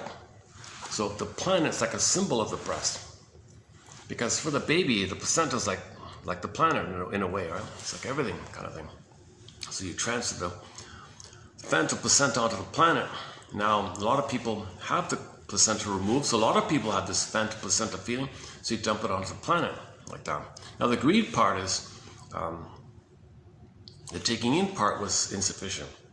So now you're greedy, because that's the taking in part, but it's symbolic. Now, materialism, reality check. Okay, material on the planet is not mother's sweetness and comfort and soothing that you're supposed to receive. It's not the love and the needed qualities needed in the center vein and the cord. But it fails, so you're in gobbling mode. It doesn't work because symbol doesn't work. Trauma's still there. Repeat, symbol doesn't work. Repeat, symbol. That's the center vein. And then the polluting part is the baby sends the waste elimination up the other two veins to the placenta, which but that's unmet. The placenta needs are unmet. Okay, and the receiving from the center vein was unmet. So the receiving from the center vein being unmet leads to the greed and the gobbling, repetition compulsion. So material and money is not mother in the past. It doesn't work, so you keep doing it. Repetition compulsion. Once again, with this trauma, we repeat, hoping to get a better outcome for the past, hoping to get what we should have received in the past. Reality check, the present isn't the past, but we're driven by this unconscious puppet master, the inferring mind, the non-reporting brain, this memory in the nervous system, in the survival brain. So we're being driven like this, the iceberg metaphor. That's the greed part. Now you can extend it, it carries over into the feeding time. If the baby's upset, that's like a waste, mother doesn't soothe them. That failed again. Okay, mother's not attuned to meeting his needs, failed again. So the feeding was wrong, because remember the mother jiggled the memories to the fellows at the office. So the baby's not getting the proper feeding like that, emotionally speaking. So he'll be greedy. So he'll look for symbolic breast. It's not it. Trauma's still there. Symbolic chase, not it. Symbolic chase, not it. Repetition compulsion. So that leads to devouring society. Devouring, gobbling. Now we're in pillage and plunder mode for the past 10,000 years, and the dumping in the waste mode for the 10,000 years. So for the past 10,000 years, we've been gobbling and dumping kind of thing. That's okay. So on the pollution end of it all, okay, because we're ignoring reality, if we keep polluting on the planet, that affects the water vapor. It heats up the oceans, they said. and then it leads to the problem with the clouds. And then I forgot what he said. A few steps in the middle, it ends up with extra lightning strikes. Now, if you got extra lightning strikes, there's going to be more forest fires, because most forest fires are caused by lightning. So yes, some man-made or whatever, campfires, but most of it, he said, is from the strikes, lightning strikes.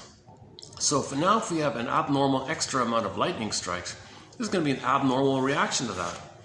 And look at that. Now you got more ash, and the ash goes to the snow. It's dirty. Snow gets dirty. It cannot reflect. Now things are too hot and too steamy, and you got this negative cycle like that. So when there's something negative going on the outwardly, that's a reflection that we wired in a negative pattern with the mother. Mothers don't know that they got a negative pattern, so the child gets a negative pattern. We've been stuck with this quote-unquote destiny or curse of the repetition compulsion, intergenerational trauma, because the only way to get out of this is consciousness. So we need that piano machine. My God, wouldn't it be great if we could have that piano hypnosis machine? What if every home had a piano hypnosis machine? You play it on yourself kind of thing. Wouldn't it be great if you could just, if everybody had access at least once to that magical piano hypnosis machine, because it'll bring up and you can be aware, so you get the truth. It'll tell you the truth. The unconscious doesn't lie. Like the unconscious, when you get a dream, there's no lying. It's coded, yes. It doesn't tell it to you directly. It's coded sometimes. But if you're feeling something if you get a nightmare, no one's lying to you. Your body's not lying to you if you get a nightmare. Something happened, right?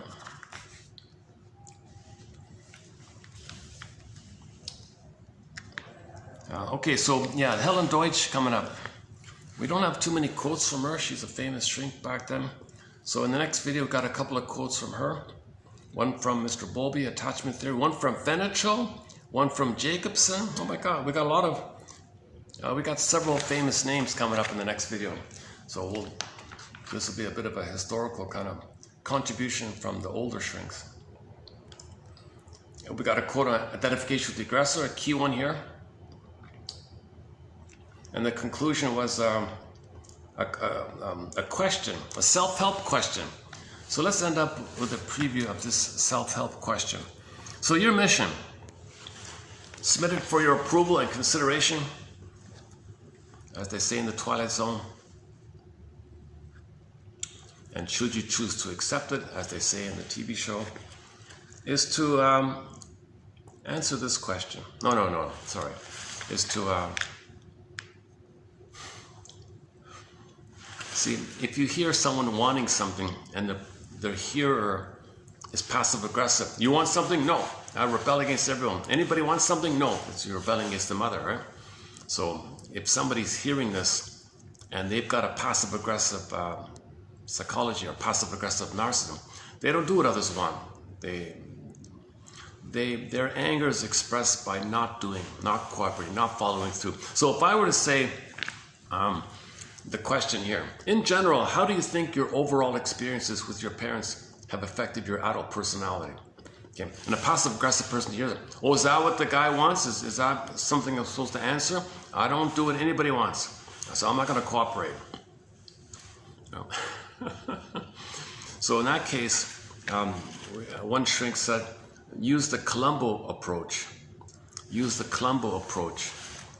So, just being like disarming and, and just a lot of hesitancy and a lot of perhaps and maybe, who knows, I don't know. So maybe, who knows, I'm not sure, could be. But anyways, I'm gonna ask myself this question. How do you think your overall experiences with your parents have affected your adult personality? So I'll do that for myself. Okay, so I'm gonna go now, so see you later. You put your hand on the doorknob moment. You walk out the door. Oh, just one more thing, Columbo. Maybe you might benefit from this question yourself. I don't know. Just one more thing.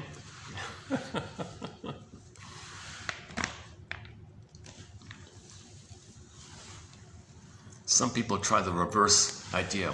If the passive aggressive doesn't do what you want, then say what you don't want, then it'll be flipped, right? So in some cases, that's famously known as reverse psychology, right? All right, dear, I don't know who's listening, right? So in one case scenario, the exercise would be presented as, don't ask yourself the following question. Don't ask yourself how you think your overall experiences with your parents have affected your adult personality. Don't ask yourself that. You're saying, don't do that? I don't do what somebody wants, so I'll do it. Anyways, it's submitted for your approval.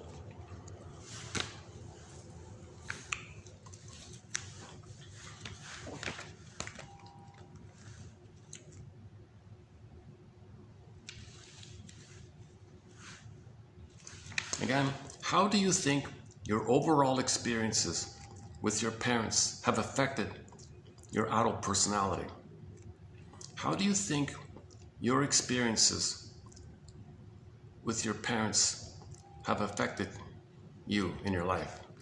Maybe we can paraphrase it or switch the wording around a bit.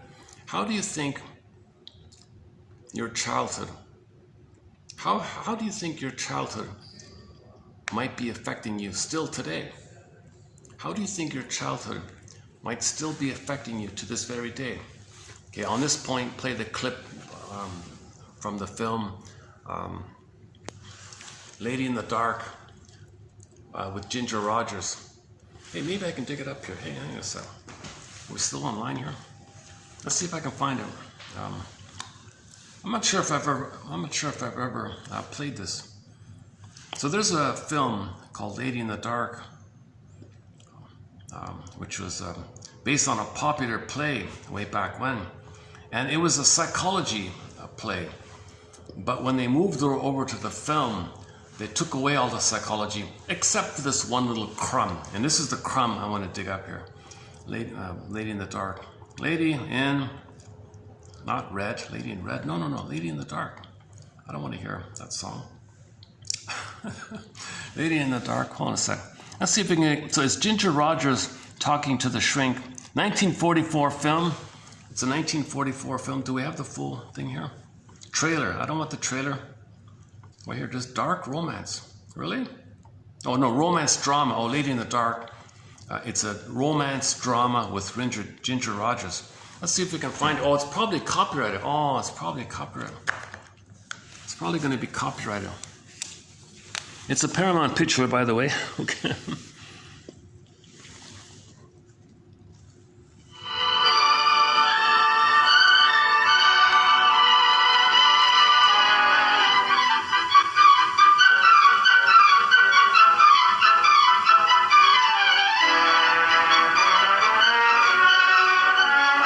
Ginger Rogers, that's her colleague there who's in love with her, but she rejects him. That's a playboy kind of guy.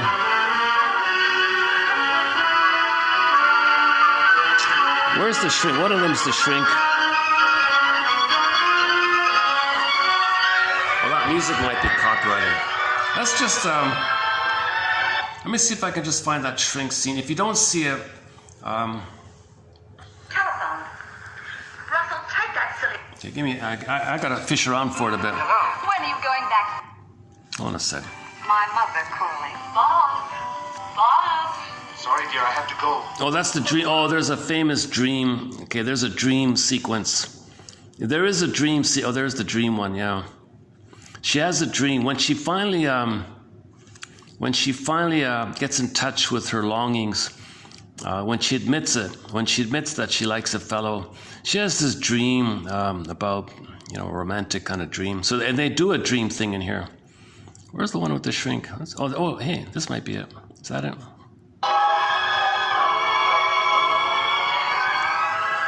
The film is given some credit for this whole dream thing that she had. So in her mind, she had a dream, and they put it on the film.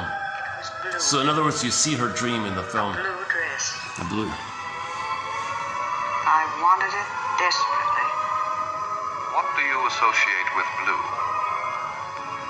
It's a color I dislike intensely, Oh.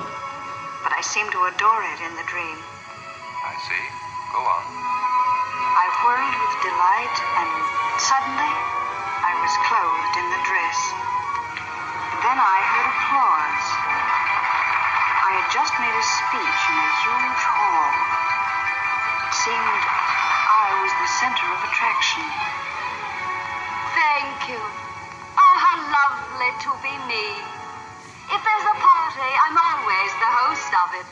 If there's a haunted house, I'm always the ghost of it. If I'm in town, I'm always the toast of it. Okay, narcissistic compensation. She thinks she's the queen, the king, and the god. It's all about her center stage. So she's compensating. She's having a compensation dream because maybe she feels I bring a message for Miss Liza Elliott, From the President of the United States. and The President requests yes, that for national unity, yes, for the furtherance of goodwill, yes, and for the advancement of cultural and artistic achievements, yes. your portrait be painted and your likeness used on the new 2-cent stamp of the USA. oh, she's gonna be on a stamp. Oh, how really lovely.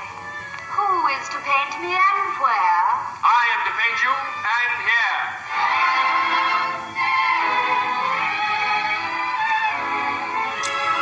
Okay, this goes on for a while about her being a star and center stage. Everybody adores her, wants her. She's center stage. She's an infantile megalomania, king and a god. This goes on and on like that. That's not what I wanted to find here. Hold on a sec. I wanted the shrinks. Portrait is finished and the likeness is perfect. Where's the one? What's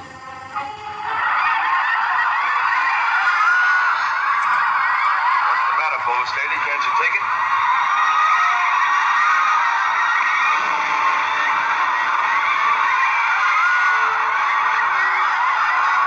It was horrible. I sobbed and sobbed. When I woke, I was crying and trembling. Does it strike you as significant that in your dream you were exactly the opposite of your realistic self? What do you mean? In reality, you're obviously a woman who cares little for feminine adornments. In fact, you go to the other extreme. Yet in your dream, you were a glamorous, seductive woman. Okay, she's an OCD I want to be like that. control freak. You dreamed it. Nobody else did. Fantastic as it may seem, it came from you. There are some dreams that are wish fulfillments. Child goes to bed hungry, he dreams that he eats a full meal. A man dying of thirst in the desert will dream that he's drinking his fill at a running brook. But if I wanted my fill of clothes and glamour, I could have it. I'm surrounded by it all day. I only have to stretch out my hand, haven't I? Unless there was something in the past, in your memory, blocking you. Have you never consciously wanted to be that glamorous, seductive woman? Never. Not even when you were 15, 16? The only thing I ever wanted was to make something of myself. Most girls of that age would think that love and marriage were enough of a career. Well, I didn't. And I despise girls who did. You seem very emphatic about that. Why? I don't know. Did anything happen at that time to make you unhappy? Try to think back. I don't remember. Don't you really remember? Or don't you want to? I don't know. Girls, he's here, he's here, he's here. That's not the one. Okay, that's not the one. Okay, I got a glimpse of the shrink there, talking about dreams and all that. And you're very emphatic about that, right? You have contempt for women who want to have a love relationship. She hates all that stuff, right? So he's trying to make her aware that that's a cloak, a shield, her hostility around it. So others wanting love, she mocks it, but really she wants it, but she's not aware of it. The way to not be aware of is to market it to others. But hang on. Let's where's the other shrink scene? Is that it there?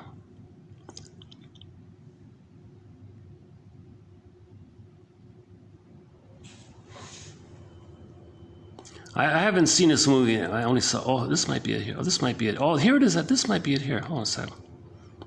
Okay, let's try this. Yeah. You put on that dress. Take it off. Take it off at once. I'm gonna skip this. Hold on a second. Okay, enough with the dream thing. Here we go. It was a dream, but it wasn't really. It was a kind of hallucination. I can't seem to shake it off. That's why I came back. I had to. Oh, she quit. She quit therapy and then she came back later. My father spoke to me like that. I had the feeling of its having happened before. When they started humming that song, I had the same feeling of hurt and humiliation I used to have. When? I used to have it quite often as a little girl. I never thought about that until just this minute. I must have forgotten it. Deliberately forgotten it. But it's the same. That bad feeling, I used to call it. Can you possibly remember when you first had this feeling? Yes. I must have been very little, about 4 or 5 years old. It was one evening when I was ready for bed. Father and Mother were going out. My father came into the room. Oh, I was crazy about my father. Thought he was the most wonderful man in the whole world. King Arthur and Galahad and all the other heroes rolled into one. Then I remember my mother calling. Bob! Bob! Sorry, dear, I have to go. But Daddy, the surprise! Well, how do I look? Oh, Mommy! Oh, careful, Liza. You might crush Mommy's dress. Well, come on. They're waiting. No, dear, no. Wait here, I'll call you. I adored my mother, too. I loved just to watch her. She was so beautiful. That's why she was always surrounded by men. I remember Father joking them. They'd all been in love with her and wanted to marry her, too. I remember that this was to be a particularly exciting night for me. I was to be allowed to come downstairs.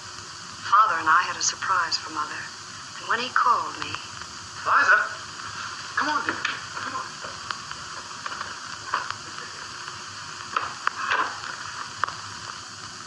Here she is to sing her little song for you. That's not your child. That's what they tell me. She doesn't look anything like you. Bob, for that matter. Maybe they switched babies on you in the hospital. I always told you should have married me. Oh. No. I'm perfectly contented. One beauty in the family's enough for me. People don't seem to realize the children hear and understand. I wanted to shout and make them stop. I wanted to cry out, it's not true, I'm like my mother. Come on, everybody. We've got to go. Betty will be simply furious with me for keeping all you men from her party. Oh, no, wait a minute. She's going to sing her song. Well, all right, but hurry up. Come on now, darling. Sing it for Mommy. Come on now. My ship has... Oh, come on now, darling. Oh, no. Now, remember, you were going to surprise Mommy? Come on now. My ship has... My ship has sails that are made of silver. The decks are trimmed with... Liza, what's the matter, dear? I ran into my room. I wanted to get away from their laughter. I looked at myself in the mirror. Suddenly I felt ugly and ashamed. It wasn't long after that my mother died. I remember going to the cemetery. I knew I'd never see my mother ever again. I wanted to cry, but couldn't. I loved her, but I could feel no grief. The tears wouldn't come. I used to watch my father after that. He'd sit all by himself for hours and not say a thing. The only way I knew how to take my mother's place was to try to look like her. I stole into her closet and got out her blue evening gown, the one he loved the best. At last, I thought I was going to be able to do something to please him. Liza, what are you doing? How dare you put on that dress? Take it off. Take it off at once. Don't ever do that again. Go back to your room. I had a terrible convulsive shock. My father, whom I loved completely and worshipped, had suddenly turned on me. I felt he hated me. From that time on, I never tried to come close to him again. I buried myself in my schoolwork. I made up my mind, if I couldn't be anything else, I was going to be tops in my class. I never went to parties or dances, except one. It was graduation day. I remember I'd gone into the library to get a book. It was deserted that night, except for one person. It was Ben. Ben, who'd been chosen the handsomest boy in the class.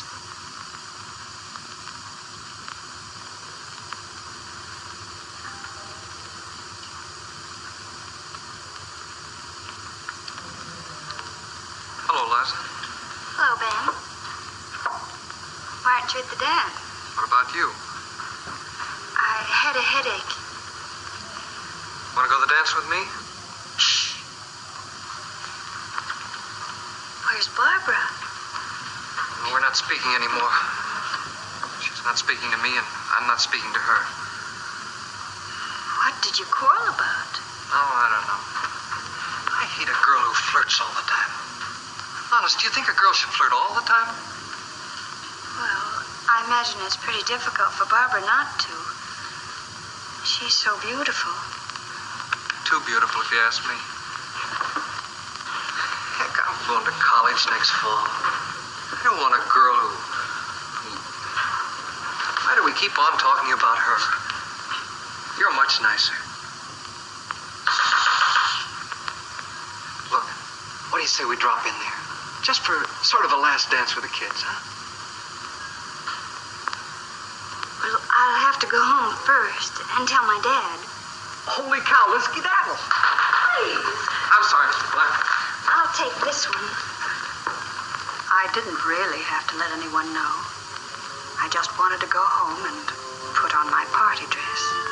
Then, on the way to the dance... Say, you know you're pretty. What's the matter? Don't you like me? Oh, yes. Yes, I do. I always have. It's just that I never thought you ever noticed me before. I'll say. Can't a fella suddenly like a girl? Suddenly?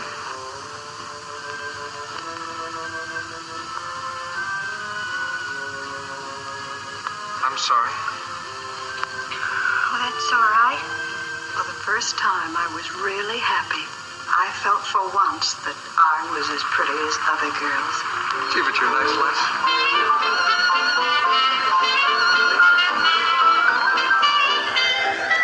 Okay, and 5 minutes later, he dumps her.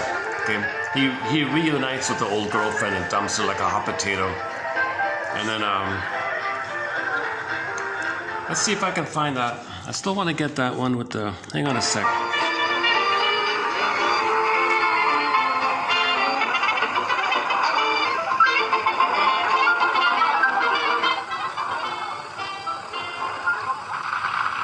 I want to get the comment. I didn't know you could dance so well.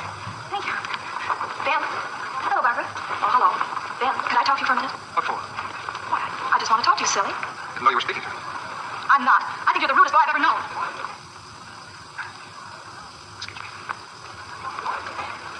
So he goes back to his regular girlfriend. He just used her as a fill-in for the minute. Let me put the piece together. A little girl, convinced of her own ugliness, rejects herself as not as good as other little girls. You build a wall around yourself after that. You determine that you'd never put yourself in a position to be hurt again. Until that one time with Ben in high school. You dropped your defenses. And in that crucial moment you received another blow. A cruel blow. Barbara. I think it was then that you withdrew as a woman. Would never again risk being hurt as a woman competing with other women.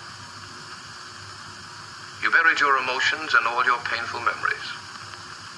And with them the little song which expresses the fulfillment of love, and proceeded to escape into a loveless world of work. It wasn't loveless. I loved Kendall. No, Miss Elliot, you didn't. In rejecting Mr. Nesbit, you proved that. You dominated him, as you attempted to dominate all men, to force all men to accept you as superior to them.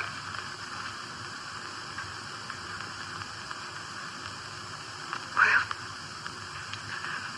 what's the answer? Perhaps some man who will dominate you. It's silly, isn't it? That a grown woman should be governed by the desperate desires of her childhood. A grown woman should be governed by the desperate desires of her childhood. Did I get it right? That's the line I was looking for. So this is, she had a real, pompous, she's a billionaire, by the way, in this story. She's a billionaire or something, right? Let's see, can we get that again? 120, what is it, 20? Where's that line again? That a grown woman should be governed by the desires. Let's get the, do we have the subtitles Let me here? put the pieces together. A little girl, convinced of her own ugliness, rejects herself as not as good as other little girls. You build a wall around yourself after that. You determined that you'd never put yourself in a position to be hurt again. Until that one time with Ben in high school. You dropped your defenses. And in that crucial moment you received another blow. A cruel blow. Barbara. I think it was then that you withdrew as a woman. Would never again risk being hurt as a woman competing with other women. You buried your emotions and all your painful memories. And with them the little song which expresses the fulfillment of love, and proceeded to escape into a loveless world of work. It wasn't loveless. I loved Kendall. No, Miss Elliot, you didn't. In rejecting Mr. Nesbit, you proved that. You dominated him, as you attempted to dominate all men, to force all men to accept you as superior to them.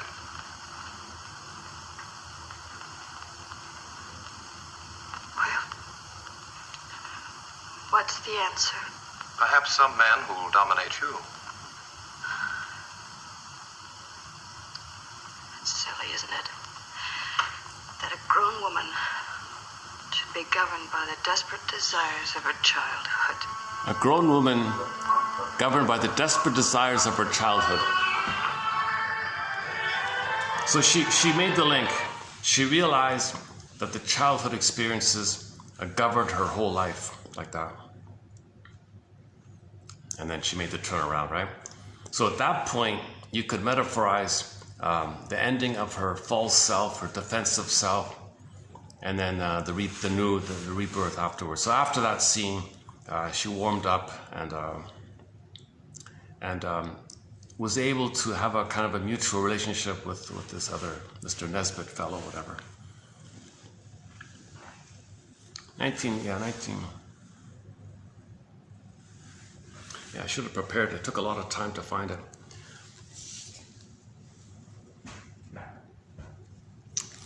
So back to the question, the self-help question. How do you think your experiences from childhood have affected your current life? On that note, thanks very much for the love of narrative medicine. We'll see you in the next video. Thanks very much. And A lot of great quotes coming up. I've done some preview material. A lot of good quotes recently. You know, if you backtrack, we've done a review on them. Leon Saul was a good one, and this recent one by Miss Weigert, or something. What's her name? Weigert, that one there. That's a good one. And Leon Saul, yeah, better read Saul.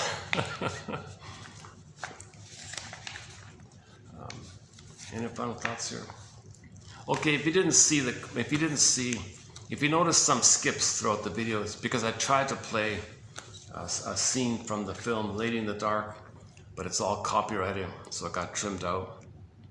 But the key message was Ginger Rogers' character in the film comes to the realization at the end, oh my God, I was a control freak, but really all along I was being driven by old childhood wishes, fears, and that's what was driving me like this. So her adult life is influenced by her childhood past. Again, how do you think your... Oops, what happened there? How do you think your original experiences with your parents, how do you think those experiences are still affecting you to this very day?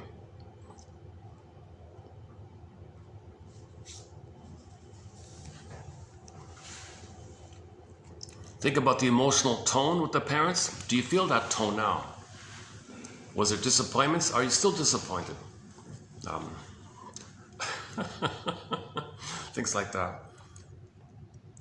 Okay, it'd be nice to have some fun little ending here.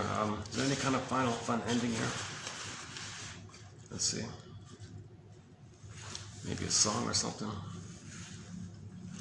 What about on the YouTube here? Oh, look at that. Oh, there's my yesterday's video. Oh, look at that. Yesterday's video showed up. That was a good video yesterday. TQ 3045, part 2 of 2.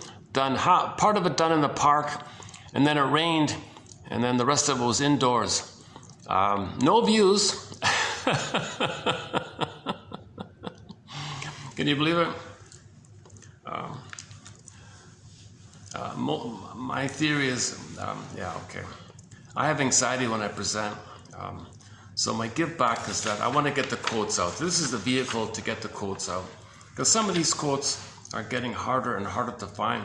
A lot of books are being withdrawn, removed, unavailable kind of thing. Like what if Mr. Willie's book, Couples and Collusion, gets withdrawn and removed, and you can't find the printed copy anymore, and there's no digital copy anymore. So I want to save some of the best points from a lot of books that are getting hard to find. It's a kind of a both and thing. New books are being digitized and uploaded, and a lot of them suddenly say unavailable, withdrawn, gone, or whatever kind of thing. So it's some of the quotes come from printed books which have never been digitized. And those printed books I noticed are no longer available. So I did save some good stuff, I think. So there's a lot of good quotes in here. 62 topics on the go. And I feel a little hesitant on the ending point here. Is there any kind of fun little way to end the video here? Is there any kind of fun? Do I have any kind of jokes or something? Let's see what else. Rick Santos. One of our musical voices is Rick Santos. Will this show up? Yeah. Here's a concert of him. 1983. He originally had a band called the Santos Band. It was a trio, a rock trio, him and his brother and a third guy. Santos Band.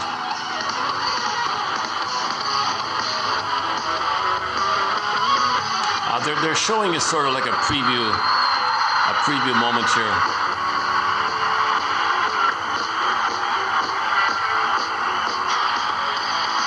These are just preview kind of scenes here.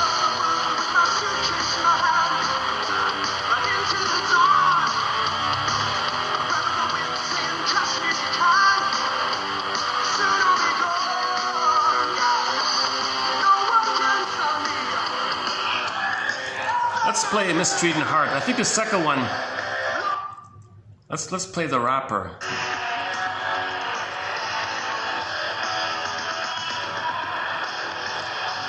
What's this one again? Oh, hang on. Let's play it. Let's play the Mistreating Heart. Is that on there?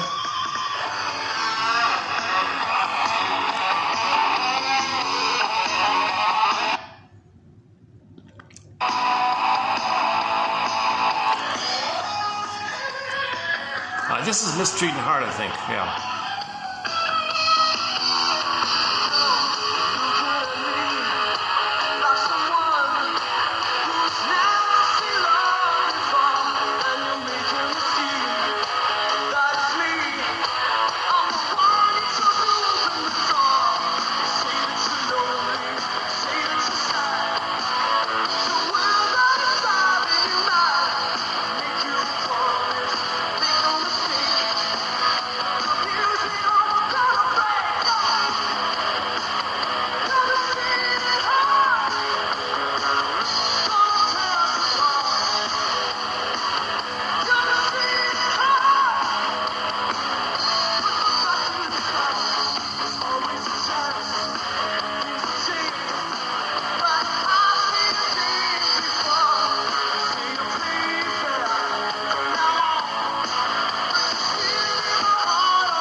That's the brother, the twin brother.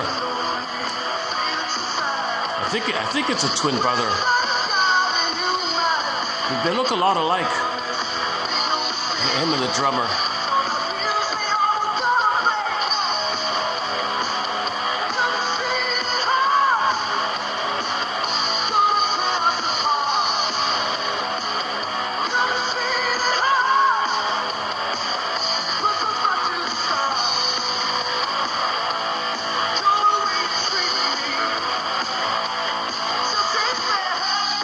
That's Mark Santers on the drums, the brother Mark, and that's Rick Santers.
He's still around. His most recent single as a soloist is a song called Lovesick. We played it a few times. Great song, Lovesick. And we played Mistreating Heart. So if you're upset about a breakup and you think the woman mistreated you, okay, that's code for the repetition that your mother mistreated you. Okay, your mother mistreated you. You chose her to re-experience it and know it, to bring the unconscious up to consciousness. Repetition compulsion, as above, so below. The blow was mother mistreated him.